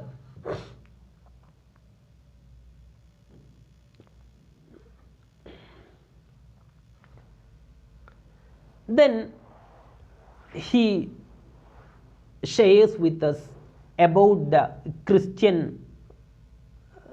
related aspects. Our diocese was called Diocese of Nature. Here says about his belief, about his religion. Now our diocese was called the Diocese of Nature. Diocese means അതിരൂപത എന്ന് പറയും. നമ്മുടെ നാട്ടിൽ മഹല്ല് അല്ലെങ്കിൽ അങ്ങനെയുള്ള കാര്യം. അതായത് നമ്മൾ സാധാരണഗതിയിൽ ക്രിസ്ത്യൻ ബിലീഫിൽ അവരുടെ പള്ളി ഇടവക എന്ന് പറയും. ഇടവകയുടെ മുകളിലുള്ള ഒരു സംഭവമാണ് ഇത്. ഇപ്പോൾ നമുക്ക് പറയുകയാണെങ്കിൽ മഹലിന് മുകളിലായിട്ട് മഹലിനെ കൺട്രോൾ ചെയ്യുന്ന പണ്ഡിത സഭകളുണ്ടാവും. അപ്പോൾ ഇതേപോലെയുള്ള ഒരു സംഭവമാണ് ക്രിസ്ത്യൻ ബിലീഫിൽ അതിരൂപത എന്ന് പറയും. ഓരോ നാടുകളിൽ കൺട്രോൾ ചെയ്യുന്നൊരു ക്രിസ്ത്യൻ ഒരു കൺട്രോളിങ് സ്ട്രക്ചറാണ്. അങ്ങനെ കൺട്രോൾ ചെയ്യുന്ന, അതായത് അവിടെ ബിഷപ്പുമാരായിരിക്കും അതിൻ്റെ ഹെഡായിട്ട് വരിക. സോ നമ്മളിപ്പോൾ ഇത് പറയല്ലോ, പിന്നെ സംഘടനകളുടെയൊക്കെ മെയിൻ കേന്ദ്രമായിട്ടുള്ള ആളുകളെ പോലെ, അല്ലെങ്കിൽ കാലി എന്നൊക്കെ പറയുന്നത് പോലെ, our diocese was called Diocese of Niger and the bishop on Niger. ഞങ്ങളുടെ ഡയസിസിൻ്റെ പേര് എന്താ? ഡയസിസ് ഓഫ് നൈജർ എന്നാണ്. ബിഷപ്പിൻ്റെ പേര് ബിഷപ്പ് ഓൺ നൈജർ എന്നാണ് ആ പോസ്റ്റിൻ്റെ പേര്. My village Ogidi was only partly Christianised. എൻ്റെ ഗ്രാമം ഒഗിഡി, അവിടെ ഭാഗികമായിട്ട് ആളുകൾ ക്രിസ്ത്യൻ ആയിട്ടുള്ളൂ. Only partly Christianised. Still there were traditional sight and sounds. അപ്പോൾ പകുതിയോളം ട്രഡീഷണലായ കാര്യങ്ങൾ ഇപ്പോഴും കാണാം. Still there were traditional sight and traditional sound. ഗ്രാമീണ കാഴ്ചകളും പാരമ്പര്യമായ കാഴ്ചകളും ഉച്ചപ്പാടുകളും സൗണ്ടുകളും പരിപാടികളൊക്കെ അവിടെ എപ്പോഴും ഉണ്ടാവാറുണ്ട്. Among which Wafor festival was interesting. അന്ന് നമ്മുടെ നാട്ടിലുണ്ടായിരുന്ന ട്രഡീഷണലായ ഒരു ഫെസ്റ്റിവലാണ് Wafor festival, which was interesting one. It will last 8 days. 8 ദിവസത്തോളം നീണ്ടു നിൽക്കുന്ന ഒരു പരിപാടിയാണ്. During then people wear masquerades of ancestors. അന്നത്തെ പരിപാടി എന്ന് പറഞ്ഞാൽ ആളുകൾ ക്യാമോഫ്ലാഗ് അല്ലെങ്കിൽ മുഖമൂടി ധരിക്കുന്ന പരിപാടിയാണ്. മസ്കറാഡ്സുകൾ ധരിക്കുന്ന ഒരു പ്രോഗ്രാമാണ്. യുനോ,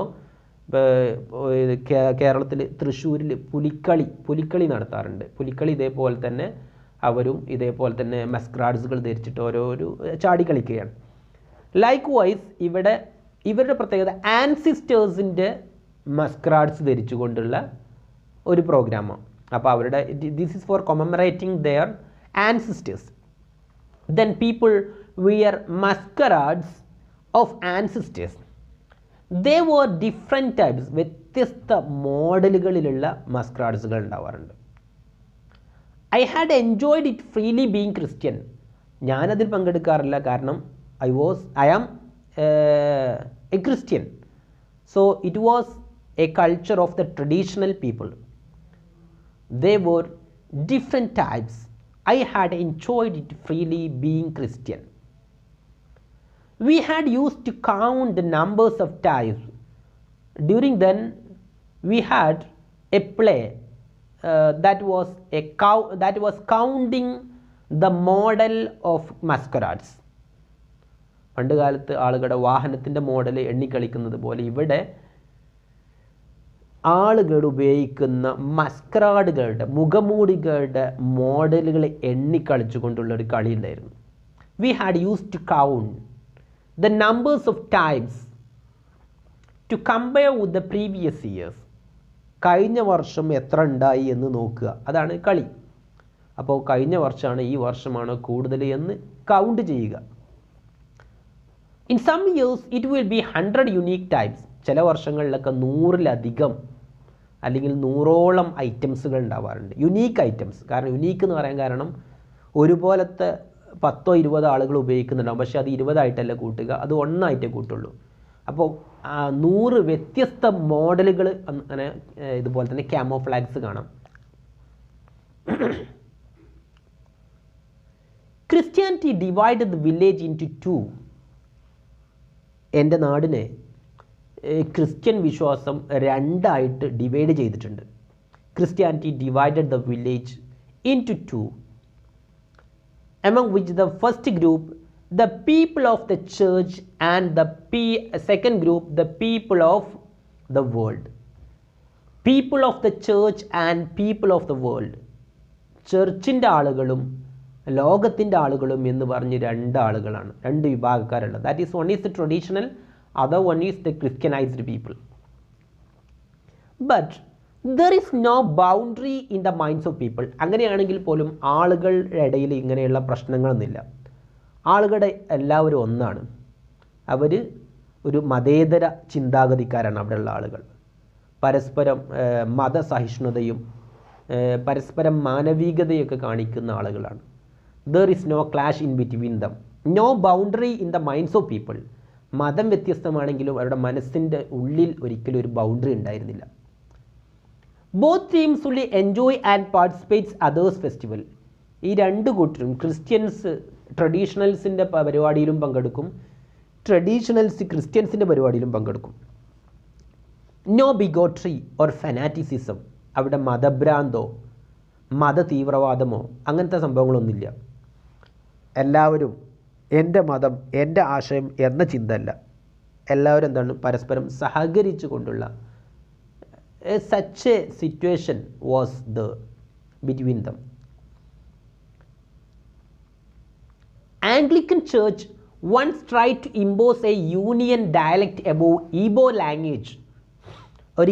ഒരിക്കൽ ഞങ്ങളുടെ ക്രിസ്ത്യൻ ആംഗ്ലിക്കൻ ചേർച്ച്, ഞങ്ങൾ ആംഗ്ലിക്കൻ ചേർച്ചിൻ്റെ ആളുകളാണ്, ബ്രിട്ടീഷ് ആംഗ്ലിക്കൻ ചേർച്ചിൻ്റെ ആളുകളാണ്.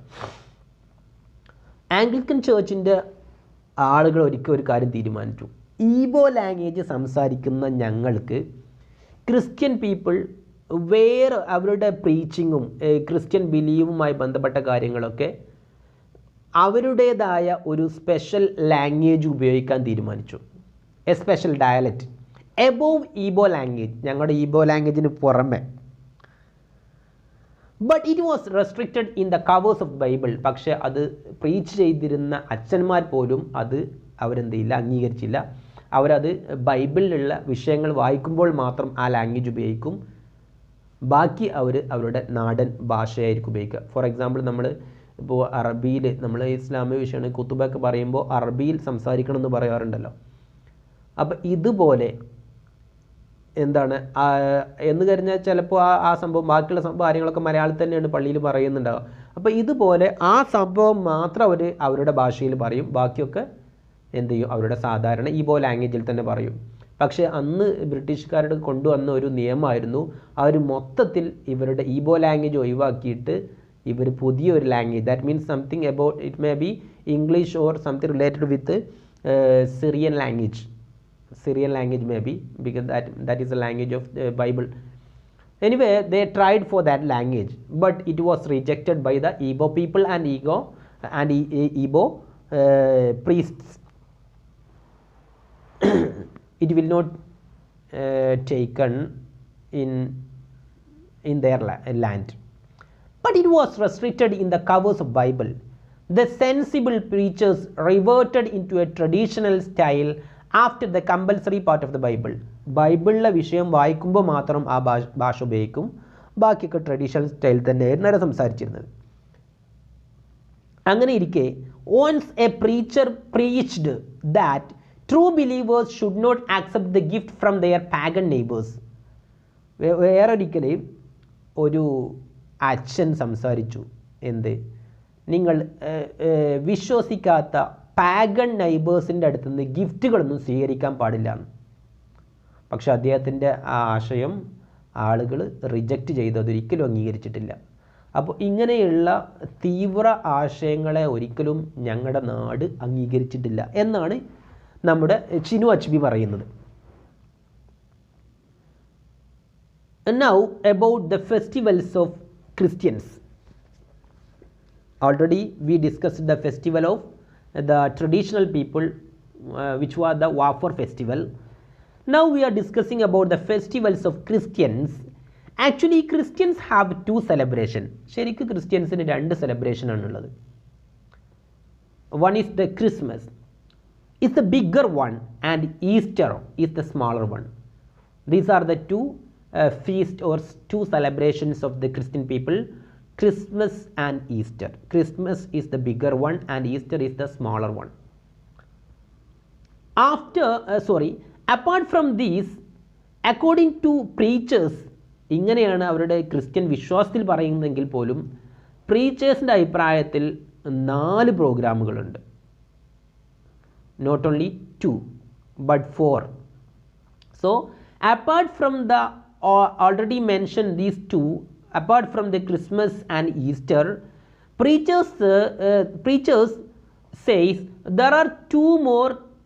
Preachers say there are 2 more festivals. വേറെയും 2 ഫെസ്റ്റിവലും കൂടിയുണ്ട്. They are Empire Day on 24th May and Anniversary Day on 27 July.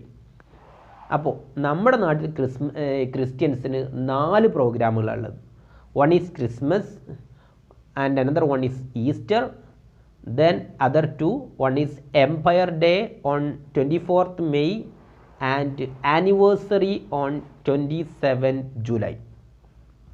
Okay, anniversary on 27th July. So 4 programs: Christmas, Easter, Empire Day, Anniversary Day. Empire Day on 24th May and Anniversary Day on 27th July. Don't forget. Now we will discuss on 24th May Empire Day. ഇനി നമുക്ക് Empire ഡേയെ കുറിച്ച് സംസാരിക്കാം, അതിനെക്കുറിച്ച് വിശദീകരിക്കാം. 24th May Empire Day was the birthday of Queen Victoria. Queen വിക്ടോറിയയുടെ birthday ആണ് Empire Day എന്ന് പറയുന്ന ആഘോഷിക്കുന്നത്. So many sports activities are conducted in these days. In this Empire Day, different sports and games activities are conducted. There will be a march past before British resident, before the office of the Britain. There will be a march past by the school children. Once in an Empire Day, my school, and now he shares one of the experience in connection with this Empire Day he had. An Empire Day, my school tug of war. Once in an Empire Day, my school tug of war team defeated in front of an Anglican team. Now he shares here his experience of one of the sports item, one of the games or sports activity item, which was tug of war. You know the tug of war, Kambavali, Vadambali Malsaram. And here he shares not the experience, but he shares the hidden thoughts of the Christians, some of the faults in the minds of the people among the Christians. He defeated in and their team in my school tug of war team, they defeated in front of other Anglican team. വേറൊരു Anglican, ഇവരും Anglican ടീമാണ്, വേറൊരു Anglican ടീമിന് മുന്നിൽ ഇവർ തോറ്റു കൊടുത്തു. And as called by others, മറ്റുള്ളവർ അങ്ങനെയാണ് പറയുന്നത്. This is in order to prevent the victory of Catholic team according to headmaster's instruction. അപ്പോൾ കാത്തലിക് ക്രിസ്ത്യൻസ് പരാജയപ്പെടാൻ വേണ്ടിയിട്ടാണ് ആംഗ്ലിക്കൻ ടീം ഇത് ചെയ്തത്. അതായത് ഇതൊരു ലീഗ് ഐറ്റംസ് ആണ്. അതിൽ ആംഗ്ലിക്കൻ ടീംസ് ഉണ്ട്, കാത്തലിക് ടീംസ് ഉണ്ട്. അപ്പോൾ ഓൾറെഡി ചിലപ്പോൾ ഇവരുടെ ടീം തോറ്റിട്ടുണ്ടാവാം, പക്ഷേ വേറെ ഒരു ടീമിനോട് ഇവർ തോറ്റു കൊടുക്കുകയാണെങ്കിൽ, ഇവർ ജയിച്ചാൽ വാട്ട് ഹാപ്പൻ, ആ മറ്റേ ആംഗ്ലിക്കൻ ടീം തോൽക്കും ചെയ്യും, പകരം ഇവരാണെങ്കിലോ ജയിക്കും ചെയ്യില്ല. ഇവർ അൾട്ടിമേറ്റ് ഇവർ ജയിക്കില്ല, മറിച്ച് കാത്തലിക് ടീമായിരിക്കും കപ്പ് നേടുക. അപ്പോൾ കാത്തലിക് ടീം കപ്പ് നേടാതിരിക്കാൻ വേണ്ടിയിട്ട് ഇവർ ആംഗ്ലിക്കൻ ടീമിന് തോറ്റു കൊടുത്തു എന്നൊക്കെ പറയപ്പെടാറുണ്ട്. So this is one of the experience he shared with us. Team according to headmaster's instruction. It was because according to the headmaster's instruction. I didn't take place in games. ഞാൻ ഇത്തരത്തിലുള്ള കളികളിലൊന്നും പോകാറില്ല. I was interested in reading. എനിക്ക് വായന, എൻ്റെ ഏറ്റവും ഇഷ്ടമുള്ള കാര്യം വായനയാണ്. As I was used to read my elder brothers and sisters book. എത്രത്തോളം എന്ന് വെച്ചാൽ ഞാൻ എൻ്റെ മൂത്ത സഹോദരന്മാരുടെയും സഹോദരിയുടെയൊക്കെ ബുക്കുകൾ ഞാൻ വായിക്കാറുണ്ട്. ലൈബ്രറിയിലെ പുസ്തകങ്ങൾ വായിക്കും. അതോടൊപ്പം തന്നെ I was only in 3rd standard, ചെറിയ ക്ലാസ്സിലായിരുന്നു ആ സമയത്ത്. അന്ന് പോലും 3ാം ക്ലാസ്സിലായിരുന്ന സമയത്ത് പോലും ഞാൻ എൻ്റെ എൽഡർ സിസ്റ്റേഴ്സിൻ്റെ പുസ്തകങ്ങൾ വായിക്കാറുണ്ട്. സ്വന്തം ബുക്കല്ല, മറിച്ച് അവനേക്കാളും വലിയ ചിനിയോ അച്ബിയേക്കാളും വലിയ ക്ലാസ്സിലുള്ള എൻ്റെ എൽഡർ ബ്രദേഴ്സിൻ്റെ സിസ്റ്റേഴ്സിൻ്റെ പുസ്തകം വായിക്കാൻ ഇഷ്ടപ്പെടുന്നവനായിരുന്നു. And which was the hobby or habit of him, not in games, but he was interested for seeing the games, not participating. That is why I was nicknamed as dictionary among my friends. അതുകൊണ്ട് തന്നെ എൻ്റെ സുഹൃത്തുക്കൾ എന്നെ വിളിക്കുന്നത് dictionary എന്നാണ്. Dictionary. Always he occupied with the reading. That's why he was called or known among his friends or his admirers as dictionary. The Empire Day celebrations took place at Onitsha. Now he shares the experience of the Empire Day once again. The Empire Day celebration took place at Onitsha. അന്ന് Empire day celebration നടന്നത് തൻ്റെ അടുത്ത പ്രദേശമായ 7 മൈലുകൾക്കപ്പുറമുള്ള ഒനിഷയിലായിരുന്നു, which was 7 miles away from my village.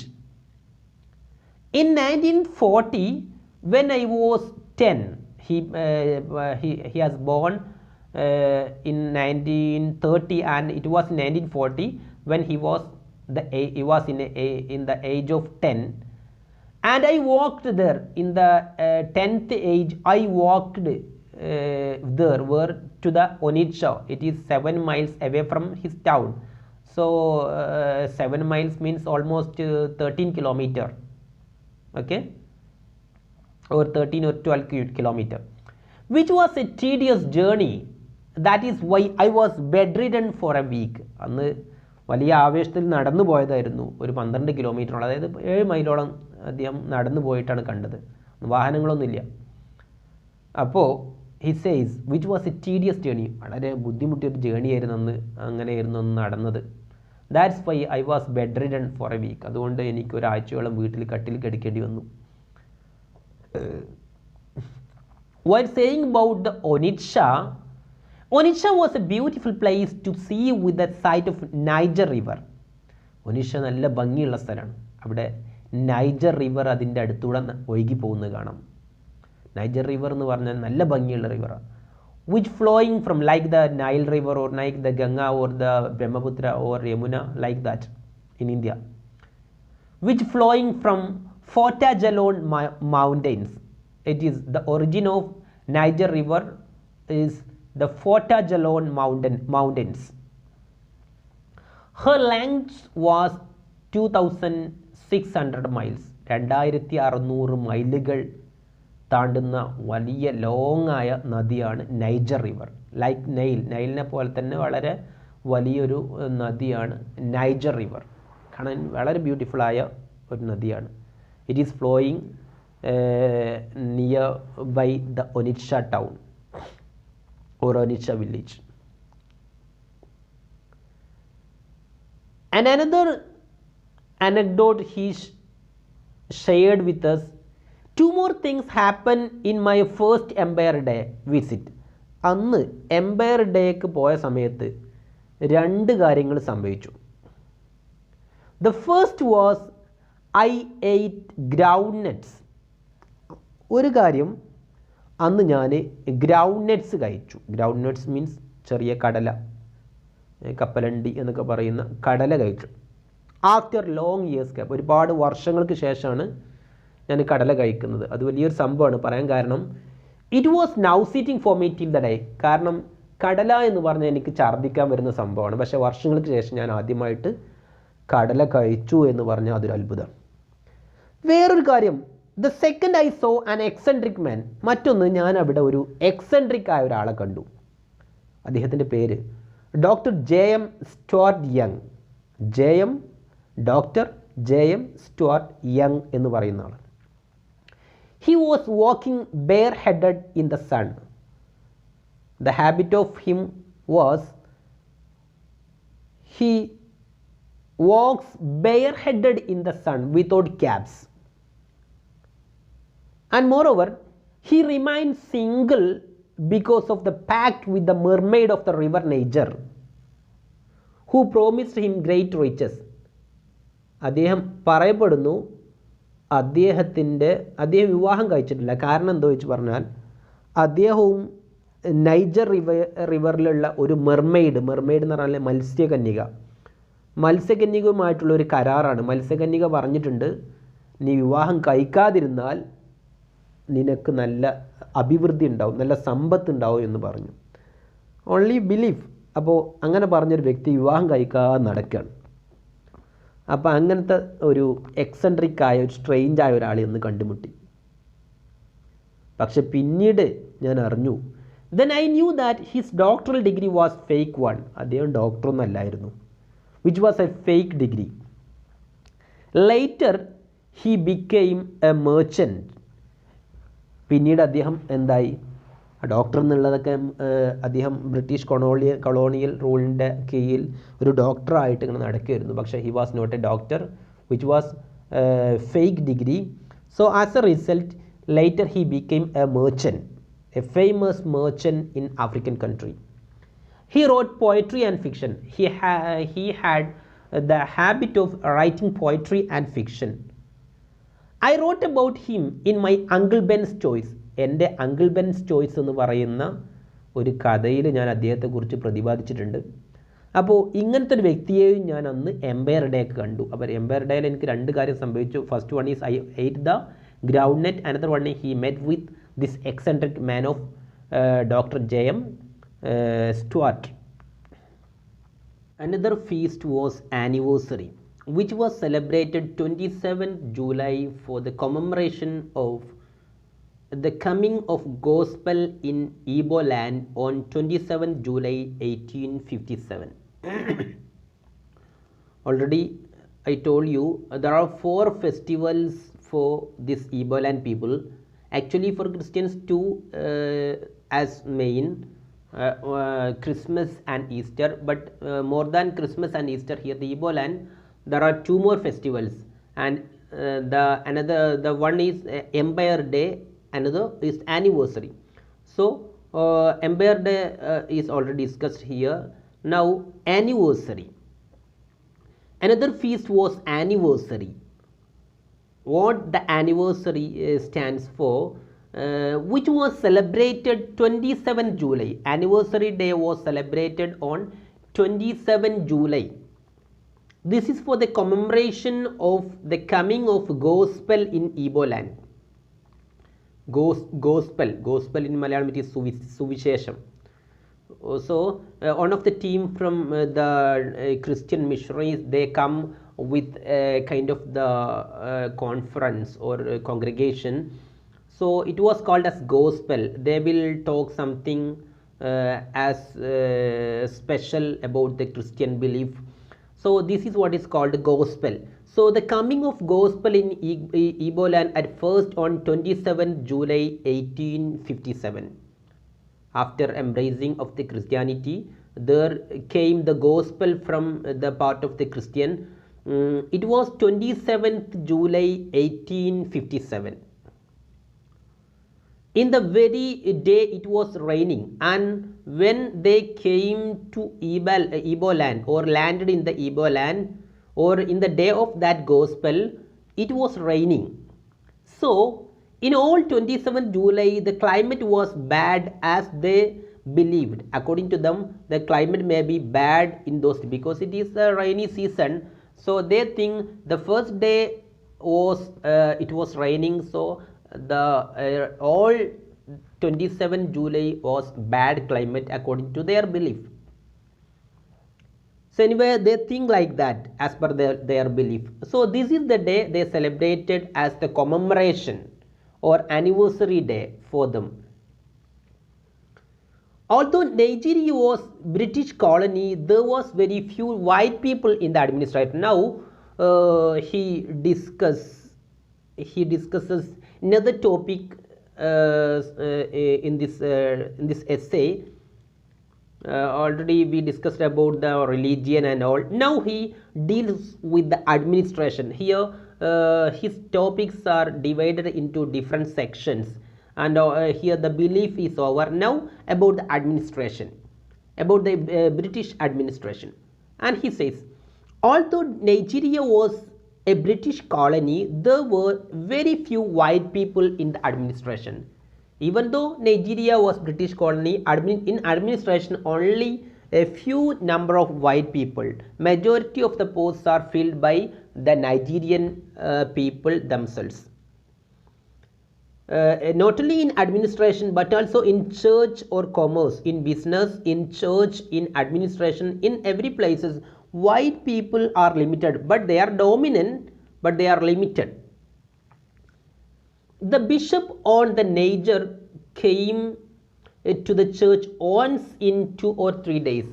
And about the bishop on Niger who came to church once in 2 or 3 years. 2-3 വർഷങ്ങൾ കഴിയുമ്പോൾ മാത്രമാണ് bishop പോലും അവരുടെ നാട് സന്ദർശിക്കുന്നത്. So in limited time, most of the time it was controlled by the native people of Nigeria. Now he shares with us his education. My elementary education began in infant school for 2 years.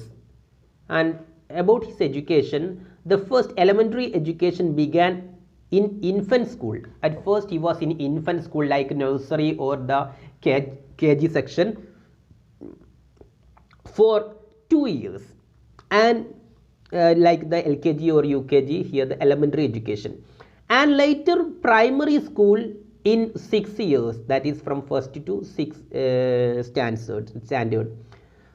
Some children need 1 year preschool, but some other children of his area, his home, his hometown or his place, 1 year dedicated for preschool. Preschool means the school. This is not KG or section. Before the KG section, this is completely dedicated for religious study.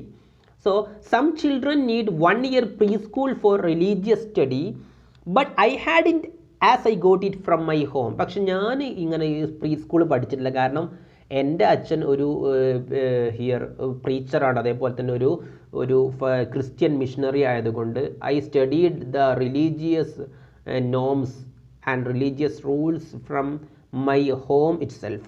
So I hadn't need the preschool for me, but others need preschool for religious study. The World War II began when I was finishing my second year in primary school. He says about the World War II. The World War II started when I was finishing my second year in primary school. When I was in primary school in 2nd standard, so then the very time the World War II began. During when my art teacher was enlisted for military services. അന്ന് ഞങ്ങളുടെ ടീച്ചറിനെയും മിലിറ്ററിയിലേക്ക് എടുത്തു. We were loyal to Britain then, and this is because we were loyal. We are favorable to British people in World War II. We are against the Italy, Germany and Japan, and we are favorable to Britain, Russia, then America and China and etc. So we are favorable to Allied group, not to Axis group. Here we are against to the Axis group.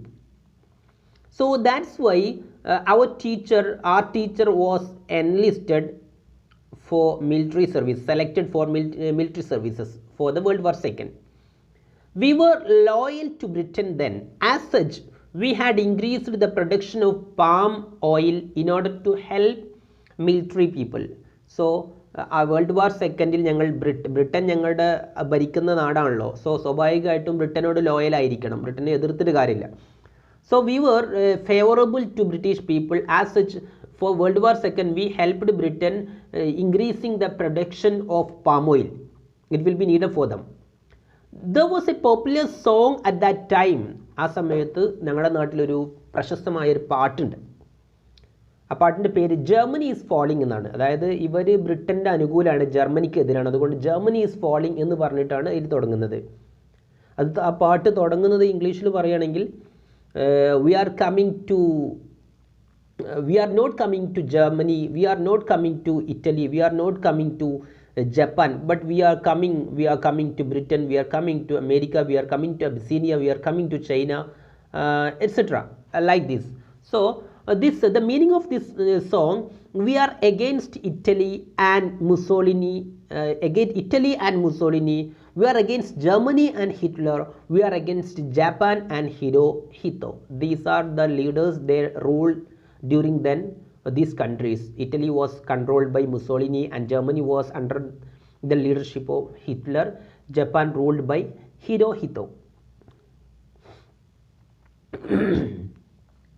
And we are favored to Britain and Churchill, America and Roosevelt, Russia and Stalin, China and Chiang Kai-shek, Abyssinia and Haile Selassie. So these leaders are ruled by this allied group.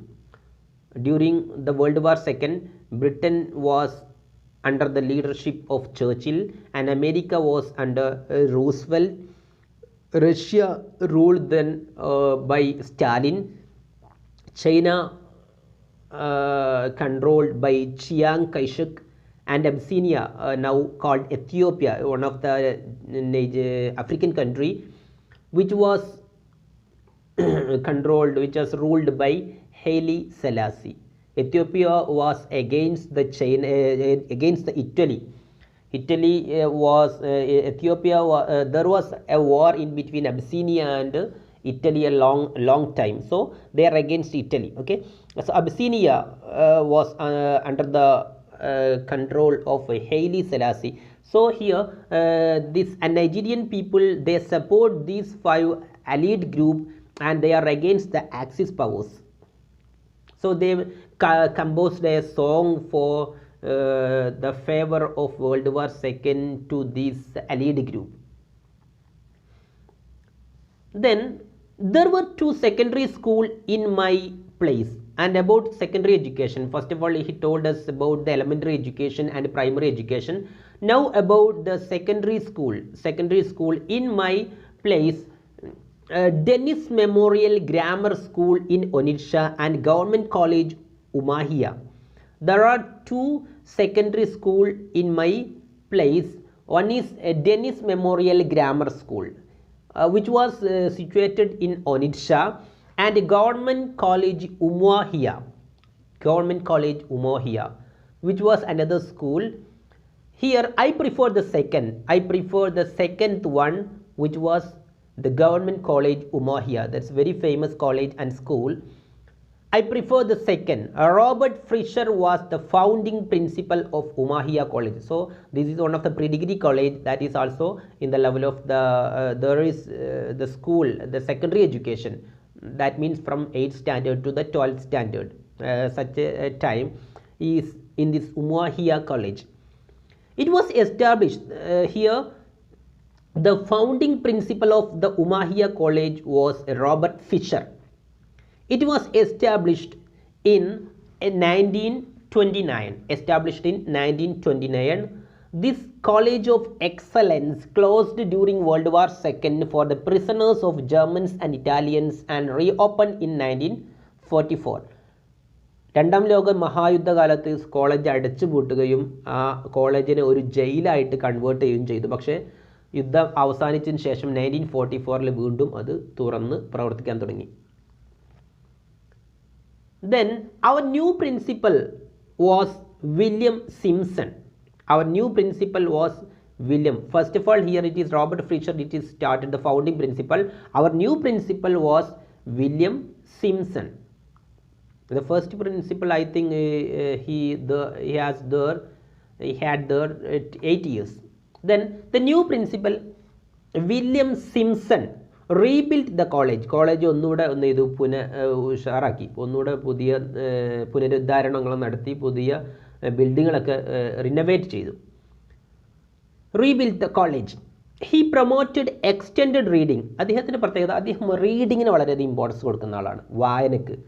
Textual റീഡിങ്ങിന് പകരം extended reading, wide reading, novels, fictions, biography etcetera, അതുപോലെ തന്നെ എഴുതുക, നാടകം രചിക്കുക, cinema, അല്ലെങ്കിൽ എന്തെങ്കിലും Bookish നോളജിൽ നിന്ന് പുറത്തുള്ള കാര്യങ്ങൾ പഠിക്കണം എന്ന ഒരു പിടിവാശിക്കാരനായിരുന്നു Simpson.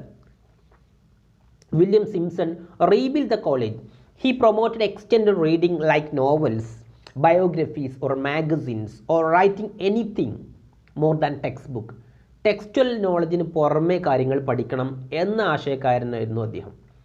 Four this purpose there was a great library in our college. ആവശ്യത്തിന് വേണ്ടിയിട്ട് തന്നെ നമ്മുടെ കോളേജിൽ വലിയൊരു ലൈബ്രറി ഉണ്ടായിരുന്നു. ഇതും അദ്ദേഹത്തിൻ്റെ ശ്രമഫലമായിട്ടുണ്ടാക്കിയിരുന്നു. അദ്ദേഹത്തിനൊരു നിയമമുണ്ട്, which was called as text book act.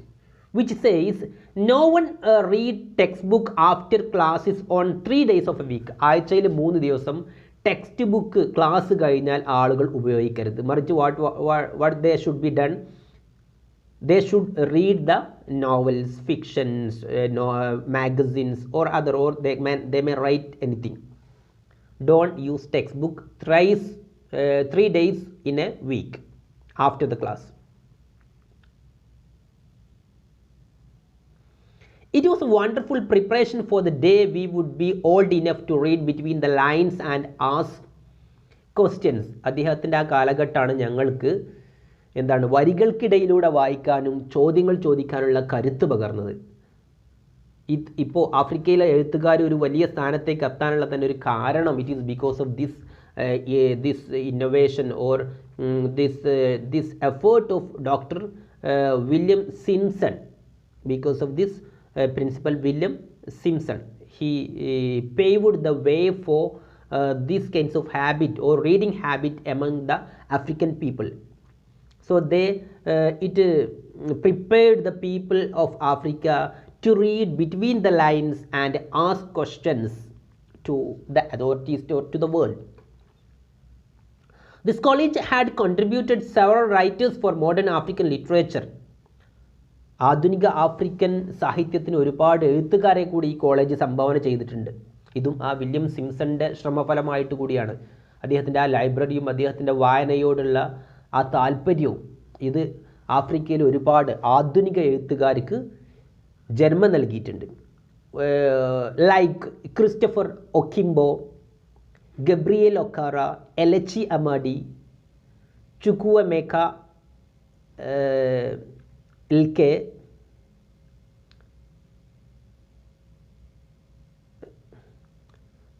then Ike, then INC Anibo, Kensaro Viva and others. These are some of the famous writers from Nigeria. They became famous because of the Umuahia College. Once again, they are Christopher Okimbo, Gabriel Okara, Elachi Amadi, Chukwuemeka Ike, INC Anibo, Kensaro Viva, and among which here then our author Chinua Achebe, he was called as the father of African literature. He was famous. He is also from the Umuahia College. I had read Treasure Island. Here Chinua Achebe says he read the Treasure Island, Tom Brown's School Days, The Prisoner of Zenda, David Copperfield, etc. from there. These are the common books read during then in the students or the pupil of London or Europe. Simultaneously, same time, the African people read the same books. These are the common books read by the English people in their own colleges and schools. So same time, African people read these books, and he read all these books from this college. During the end of my study at Umuahia College, എൻ്റെ ഉമാഹിയ കോളേജിലെ പഠനത്തിൻ്റെ അവസാന കാലഘട്ടമായപ്പോൾ what happened, Labour government of Britain decided to establish a university in West Africa. West ആഫ്രിക്കയിലെ West Africa means ചെയ്ത് നൈജീരിയയിൽ ഒരു university സ്ഥാപിക്കാൻ തീരുമാനിച്ചു. ഇതുവരെയുടെ യൂണിവേഴ്സിറ്റി ഉണ്ടായിരുന്നില്ല. University Umuahia college was not under the Nigerian university, it was under Cambridge university. Cambridge യൂണിവേഴ്സിറ്റിൻ്റെ ഒരു സബ് സെൻറ്റർ ആയിട്ടായിരുന്നു അവിടെ വർക്ക് ചെയ്തിരുന്നത്. Labour government of Britain decided to establish a university in West Africa. West ആഫ്രിക്കയിൽ, that means in നൈജീരിയയിൽ തന്നെ ഒരു college സ്ഥാപിക്കാൻ തീരുമാനിച്ചു. As such, a university college at Ibadan was established. So, in Ibadan, one of the places in Nigeria where they established a university college and university college and university established there, and got selection for degree there. അങ്ങനെ അവിടെ ഡിഗ്രിക്ക് selection കിട്ടി. He got after Umuahia College, he joined at this Ibadan University College for degree course. During then, I had become from a British protected child to a British protected person. അപ്പോൾ ഞാൻ British protected child എന്ന സ്ഥാനത്തിൽ നിന്ന് British protected person ആയി മാറിയിട്ടുണ്ട്. So I had become an adult person or overcome the position of adolescence. Once, when I was in final year, I discussed with Professor James, and in my degree course, in the final year time, I discussed with Professor James Welch about the problems faced by students in connection with the subject of study. അവിടെ പഠിക്കുന്ന പല ടോപ്പിക്സുമായിട്ട് അവർ എന്ത് ചെയ്തു, അവിടുത്തെ പ്രൊഫസറുമായിട്ട് ഇദ്ദേഹം സംസാരിച്ചു. Because may be the syllabus are in connection with European countries, not in connection with Nigeria. So he told the problem suffered or faced by the students, and as his representative he discussed this matter to Professor James Welch of that college. So he retorted, he replied. Appo a professor Professor James Welch പറഞ്ഞത് എന്താണെന്ന് അറിയോ? We may not be able to teach you what you want. നിങ്ങൾക്ക് ആവശ്യമുള്ളത് എല്ലാം പഠിപ്പിക്കാൻ നമുക്ക് കഴിയില്ല. We can only teach you what we know. ഞങ്ങൾക്ക് അറിയുന്നതേ നിങ്ങളെ പഠിപ്പിക്കാൻ ഞങ്ങൾക്ക് കഴിയുള്ളൂ എന്ന് അദ്ദേഹം പറഞ്ഞു. We may not be able to teach you what you want. We can only teach you what we know. നിങ്ങൾ ആഗ്രഹിക്കുന്നത് പഠിപ്പിക്കാനല്ല, ഞങ്ങൾക്ക് അറിയുന്നത് പഠിപ്പിക്കാനേ ഞങ്ങൾക്ക് കഴിയൂ എന്ന് ആ പ്രൊഫസർ പറഞ്ഞു. Colonial education was not a perfect one. ഇതാണ് colonial educationൻ്റെ പ്രശ്നം. This university was under the control of colonial people. They provided only their own beliefs, their own culture, their own literature. So these are one of the limitation of colonial education. Colonial education was not a perfect one. It is not proper also, which denied the human worth and dignity. മനുഷ്യൻ്റെ വേർത്തും dignity ഒന്നും keep ചെയ്യുന്നില്ല. They are favorable to their own culture, their own language, their own education, their own literature. My teachers didn't necessarily know my needs. ഞങ്ങളുടെ ആവശ്യങ്ങളെ കാണാൻ ടീച്ചേഴ്സിന് കഴിയുന്നില്ല. But taught us the things they knew best. അവർക്ക് അറിയുന്നതാണ് അവർ പഠിപ്പിക്കുന്നത്. Giving the choice to take what I want for my peace. നമുക്ക് ആവശ്യമുള്ള ഇന്ന് എടുക്കുക എന്നല്ലാതെ നമുക്ക് ആവശ്യമുള്ളത് മുഴുവനും അവർ പഠിപ്പിക്കുന്നില്ല. We have the ability to refuse to be its victims. So we have the ability to refuse to be its victims. Being victims, we have ability to refuse. നമുക്ക് വേണമെങ്കിൽ refuse ചെയ്യാം. So these are the problems of colonial education. So in these lines or in these paragraphs, he shared with us the limitations of the colonial education. So he not completely criticizing the colonial education, but not completely supporting the colonial education. He stands in the middle position and says the limitation, some of the limitations of the colonial education. Colonial people provided university, they provided the facility, but their syllabus was not proper for the people of Nigeria. Now in the end of the chapter, he gives the conclusion of the whole matter discussed above. So once again he concludes the whole topic here, the conclusion. In this essay, I have tried to show the potency of the unpredictable in the affairs of man. മനുഷ്യൻ്റെ കാര്യങ്ങൾ സംഭവിക്കുന്ന പ്രവചിക്കാൻ കഴിയാത്ത ചില വിഷയങ്ങളെക്കുറിച്ചാണ്. That is what happened for the Nigerian people. The potency of the unpredictable in the affairs of man. Here I could have talked about the humiliation the colonial rule inflicted on us or the potent against it, but I am fascinated by the middle ground. എനിക്കിവിടെ എന്തു പറയാമായിരുന്നു? ബ്രിട്ടീഷുകാരുടെ humiliation, അവർ നമ്മെ insult ചെയ്ത കാര്യങ്ങളും അതേപോലെ അവർക്കെതിരെ സമരം ചെയ്ത വിഷയങ്ങളും വേണമെങ്കിൽ പറയാമായിരുന്നു. പക്ഷേ I am fascinated by the middle ground which may extend towards coloniser. ഞാനൊരു മിഡിൽ ഗ്രൗണ്ടിലാണ് നിൽക്കുന്നത്. അത് ഒരു പക്ഷേ കോളനൈസറെ സപ്പോർട്ട് ചെയ്തുകൊണ്ടും ആവാം. ആ രീതിയിലാണ് ഞാൻ കാരണം കോളനൈസേഴ്സിനെ നമ്മൾ കംപ്ലീറ്റ് ആയിട്ട് കുറ്റപ്പെടുത്തുന്നില്ല. There are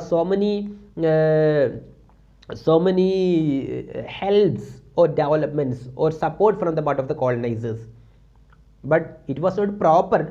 So My position was in the middle position. There are so many contributions from the part of them. Reverend Dr. Robert Fisher was a great man who created new school. Robert Fisher school നിർമ്മിച്ചു തന്നു. He refused the post of bishop. അദ്ദേഹം ബിഷപ്പിൻ്റെ post ഒഴിവാക്കിയിട്ട് അദ്ദേഹത്തിന് bishop post ഉണ്ടായിട്ട് അത് ഒഴിവാക്കിയിട്ട് school teacher ആകാനാണ് താല്പര്യപ്പെട്ടത്. He drew in the emblem of Umuahia a pair of torches. Umuahia കോളേജിനൊരു എംബ്ലം ഉണ്ടാക്കിയപ്പോൾ അതിൽ അദ്ദേഹം ഒരു 2 ടോർച്ചുകളുടെ ചിത്രം വരച്ചിരുന്നു. One black and other white. ഒന്ന് ബ്ലാക്കും ഒന്ന് വൈറ്റും as a symbol of unity, which means the symbol of unity, the black and white. Later, an Australian teacher added a caption in unumlucent, a Latin word, under the emblem. ആ എംബ്ലത്തിൻ്റെ താഴെ ഒരു ക്യാപ്ഷനും കൊടുത്തു, which means may we shine as one. നമ്മൾ ഒന്നിച്ച് തിളങ്ങട്ടെ, കത്തിജ്വലിക്കട്ടെ എന്നൊരു meaning കൂടി കൊടുത്തു. So they gave us some support. They extended their hands in order to rise we people. Likewise, William Simpson paved the way for the modern African literature. William Simpson അദ്ദേഹത്തിൻ്റെ ആ ഒരു ചിന്ത, ആ ഫിലോസഫിയാണ് ആഫ്രിക്കൻ ലിറ്ററേച്ചറിൻ്റെ ആവിർഭാവത്തിന് കാരണം. Modern African literature was under the effort of William Simpson. J.M. Stuart opened commerce to African traders. James Stuart, one of the extraordinary eccentric man he met with during the time of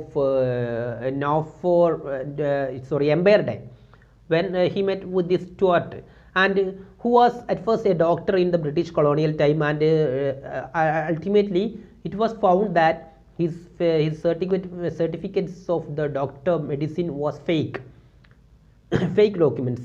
So as such he just converted to the commerce,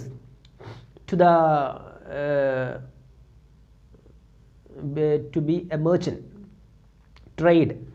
So he opened a commerce to African traders. അപ്പോൾ African പീപ്പിളിന് ട്രേഡേഴ്സിന് commerce open ചെയ്തു, കച്ചവടത്തിൻ്റെ രീതി പഠിപ്പിച്ചു കൊടുക്കുന്നത് J.M. Stuart. When he died, the people of Onitsha gave him a traditional funeral as he came out of the colonial system. Colonial സിസ്റ്റത്തിൽ നിന്ന് പുറത്തു വന്നതിന് അദ്ദേഹത്തിൻ്റെ നാട് actually he was British person, but in this Onitsha he was given by a traditional funeral after his death, because he embraced the Nigerian culture in his life. The status of colonialism in Africa is like the replay of Kissinger. ഇനി അദ്ദേഹം concluding ആയിട്ട് പറയുകയാണ്, എന്താണ് സത്യത്തിൽ കൊളോണിയലിസത്തിൻ്റെ status? ആഫ്രിക്കയിൽ colonialism എന്താണ് ചെയ്തത്? കൊളോണിയലിസത്തെയും പൂർണ്ണമായിട്ട് കുറ്റപ്പെടുത്തുന്നില്ല, പൂർണ്ണമായിട്ട് അനുകൂലിക്കുന്നില്ല, എന്നാൽ ഒരുപാട് ഗുണങ്ങൾ അവരുടെ ഭാഗത്തു നിന്ന് ഉണ്ടായിട്ടുണ്ട്. എന്നാലും അതിൻ്റേതായ ലിമിറ്റേഷൻസ് ഉണ്ട്. അത് നമുക്ക് എങ്ങനെ പറയാം? The status of colonialism in Africa is like the reply of Kissinger, US Secretary of State and National Security Advisor, to Nigerian Foreign Minister Joseph Garba when they met at UN in 1976.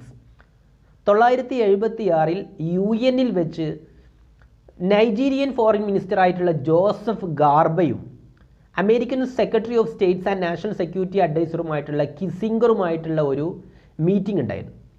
ആ കാലത്ത് Nigeria അമേരിക്കയുമായിട്ട് കുറച്ച് പ്രശ്നങ്ങളിലായിരുന്നു. Nigeria was against America During then, there was a meeting in between the Kissinger and Joseph Garba. The relation between America and Nigeria was worse then. അന്ന് കുറച്ച് മോശമായ അവസ്ഥയിലായിരുന്നു. So now then Kissinger asked him what he thought America was doing wrong in Africa. ഞങ്ങൾ ആഫ്രിക്കയിൽ എന്ത് തെറ്റാണ് ചെയ്യുന്നത് എന്ന് കിസിംഗർ ചോദിച്ചു. The very time Garba replied, everything, നിങ്ങൾ ചെയ്യുന്നതെല്ലാം തെറ്റാണെന്ന് പറഞ്ഞു. അപ്പോൾ കിസിംഗർ പറഞ്ഞൊരു മറുപടി ഉണ്ട്. Then Kissinger commented, statistically that is impossible. നിങ്ങൾ പറയുന്നത് കണക്ക് വെച്ച് നോക്കുമ്പോൾ അത് ശരിയല്ല. Even if it is unintentional we must be doing something right.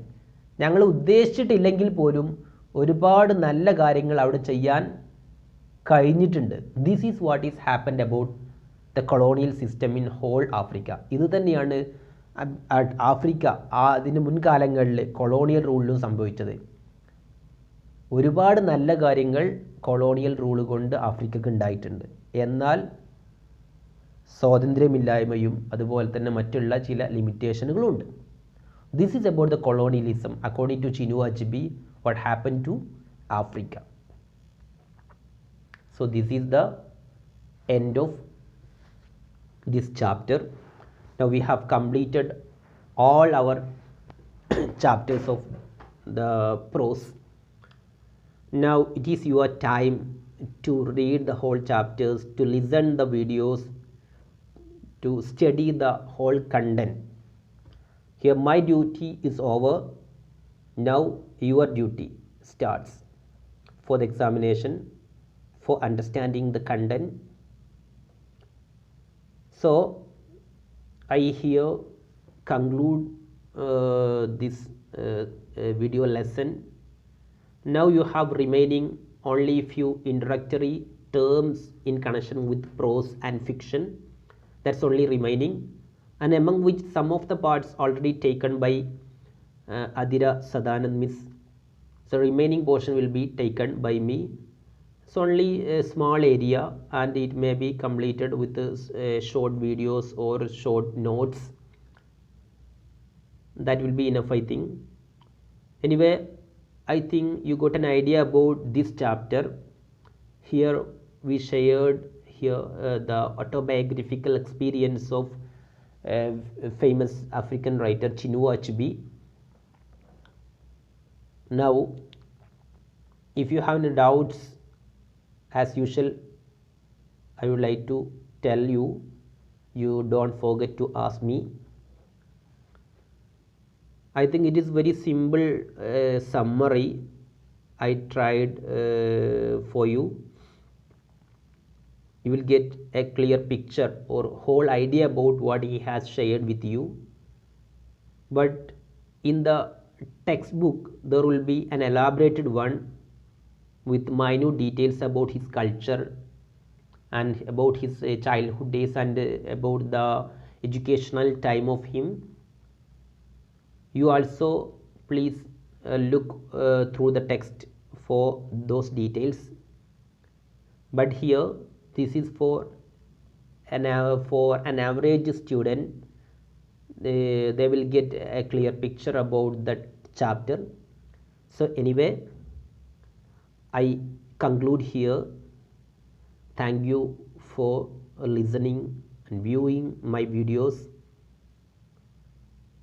I don't know, after this lockdown there will not be these kinds of videos, maybe direct classes.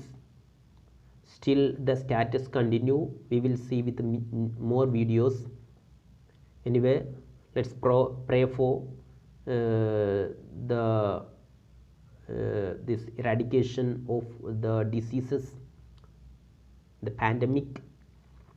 Anyway, study well, prepare well for the exam and for your mental development. Once again, thank you very much.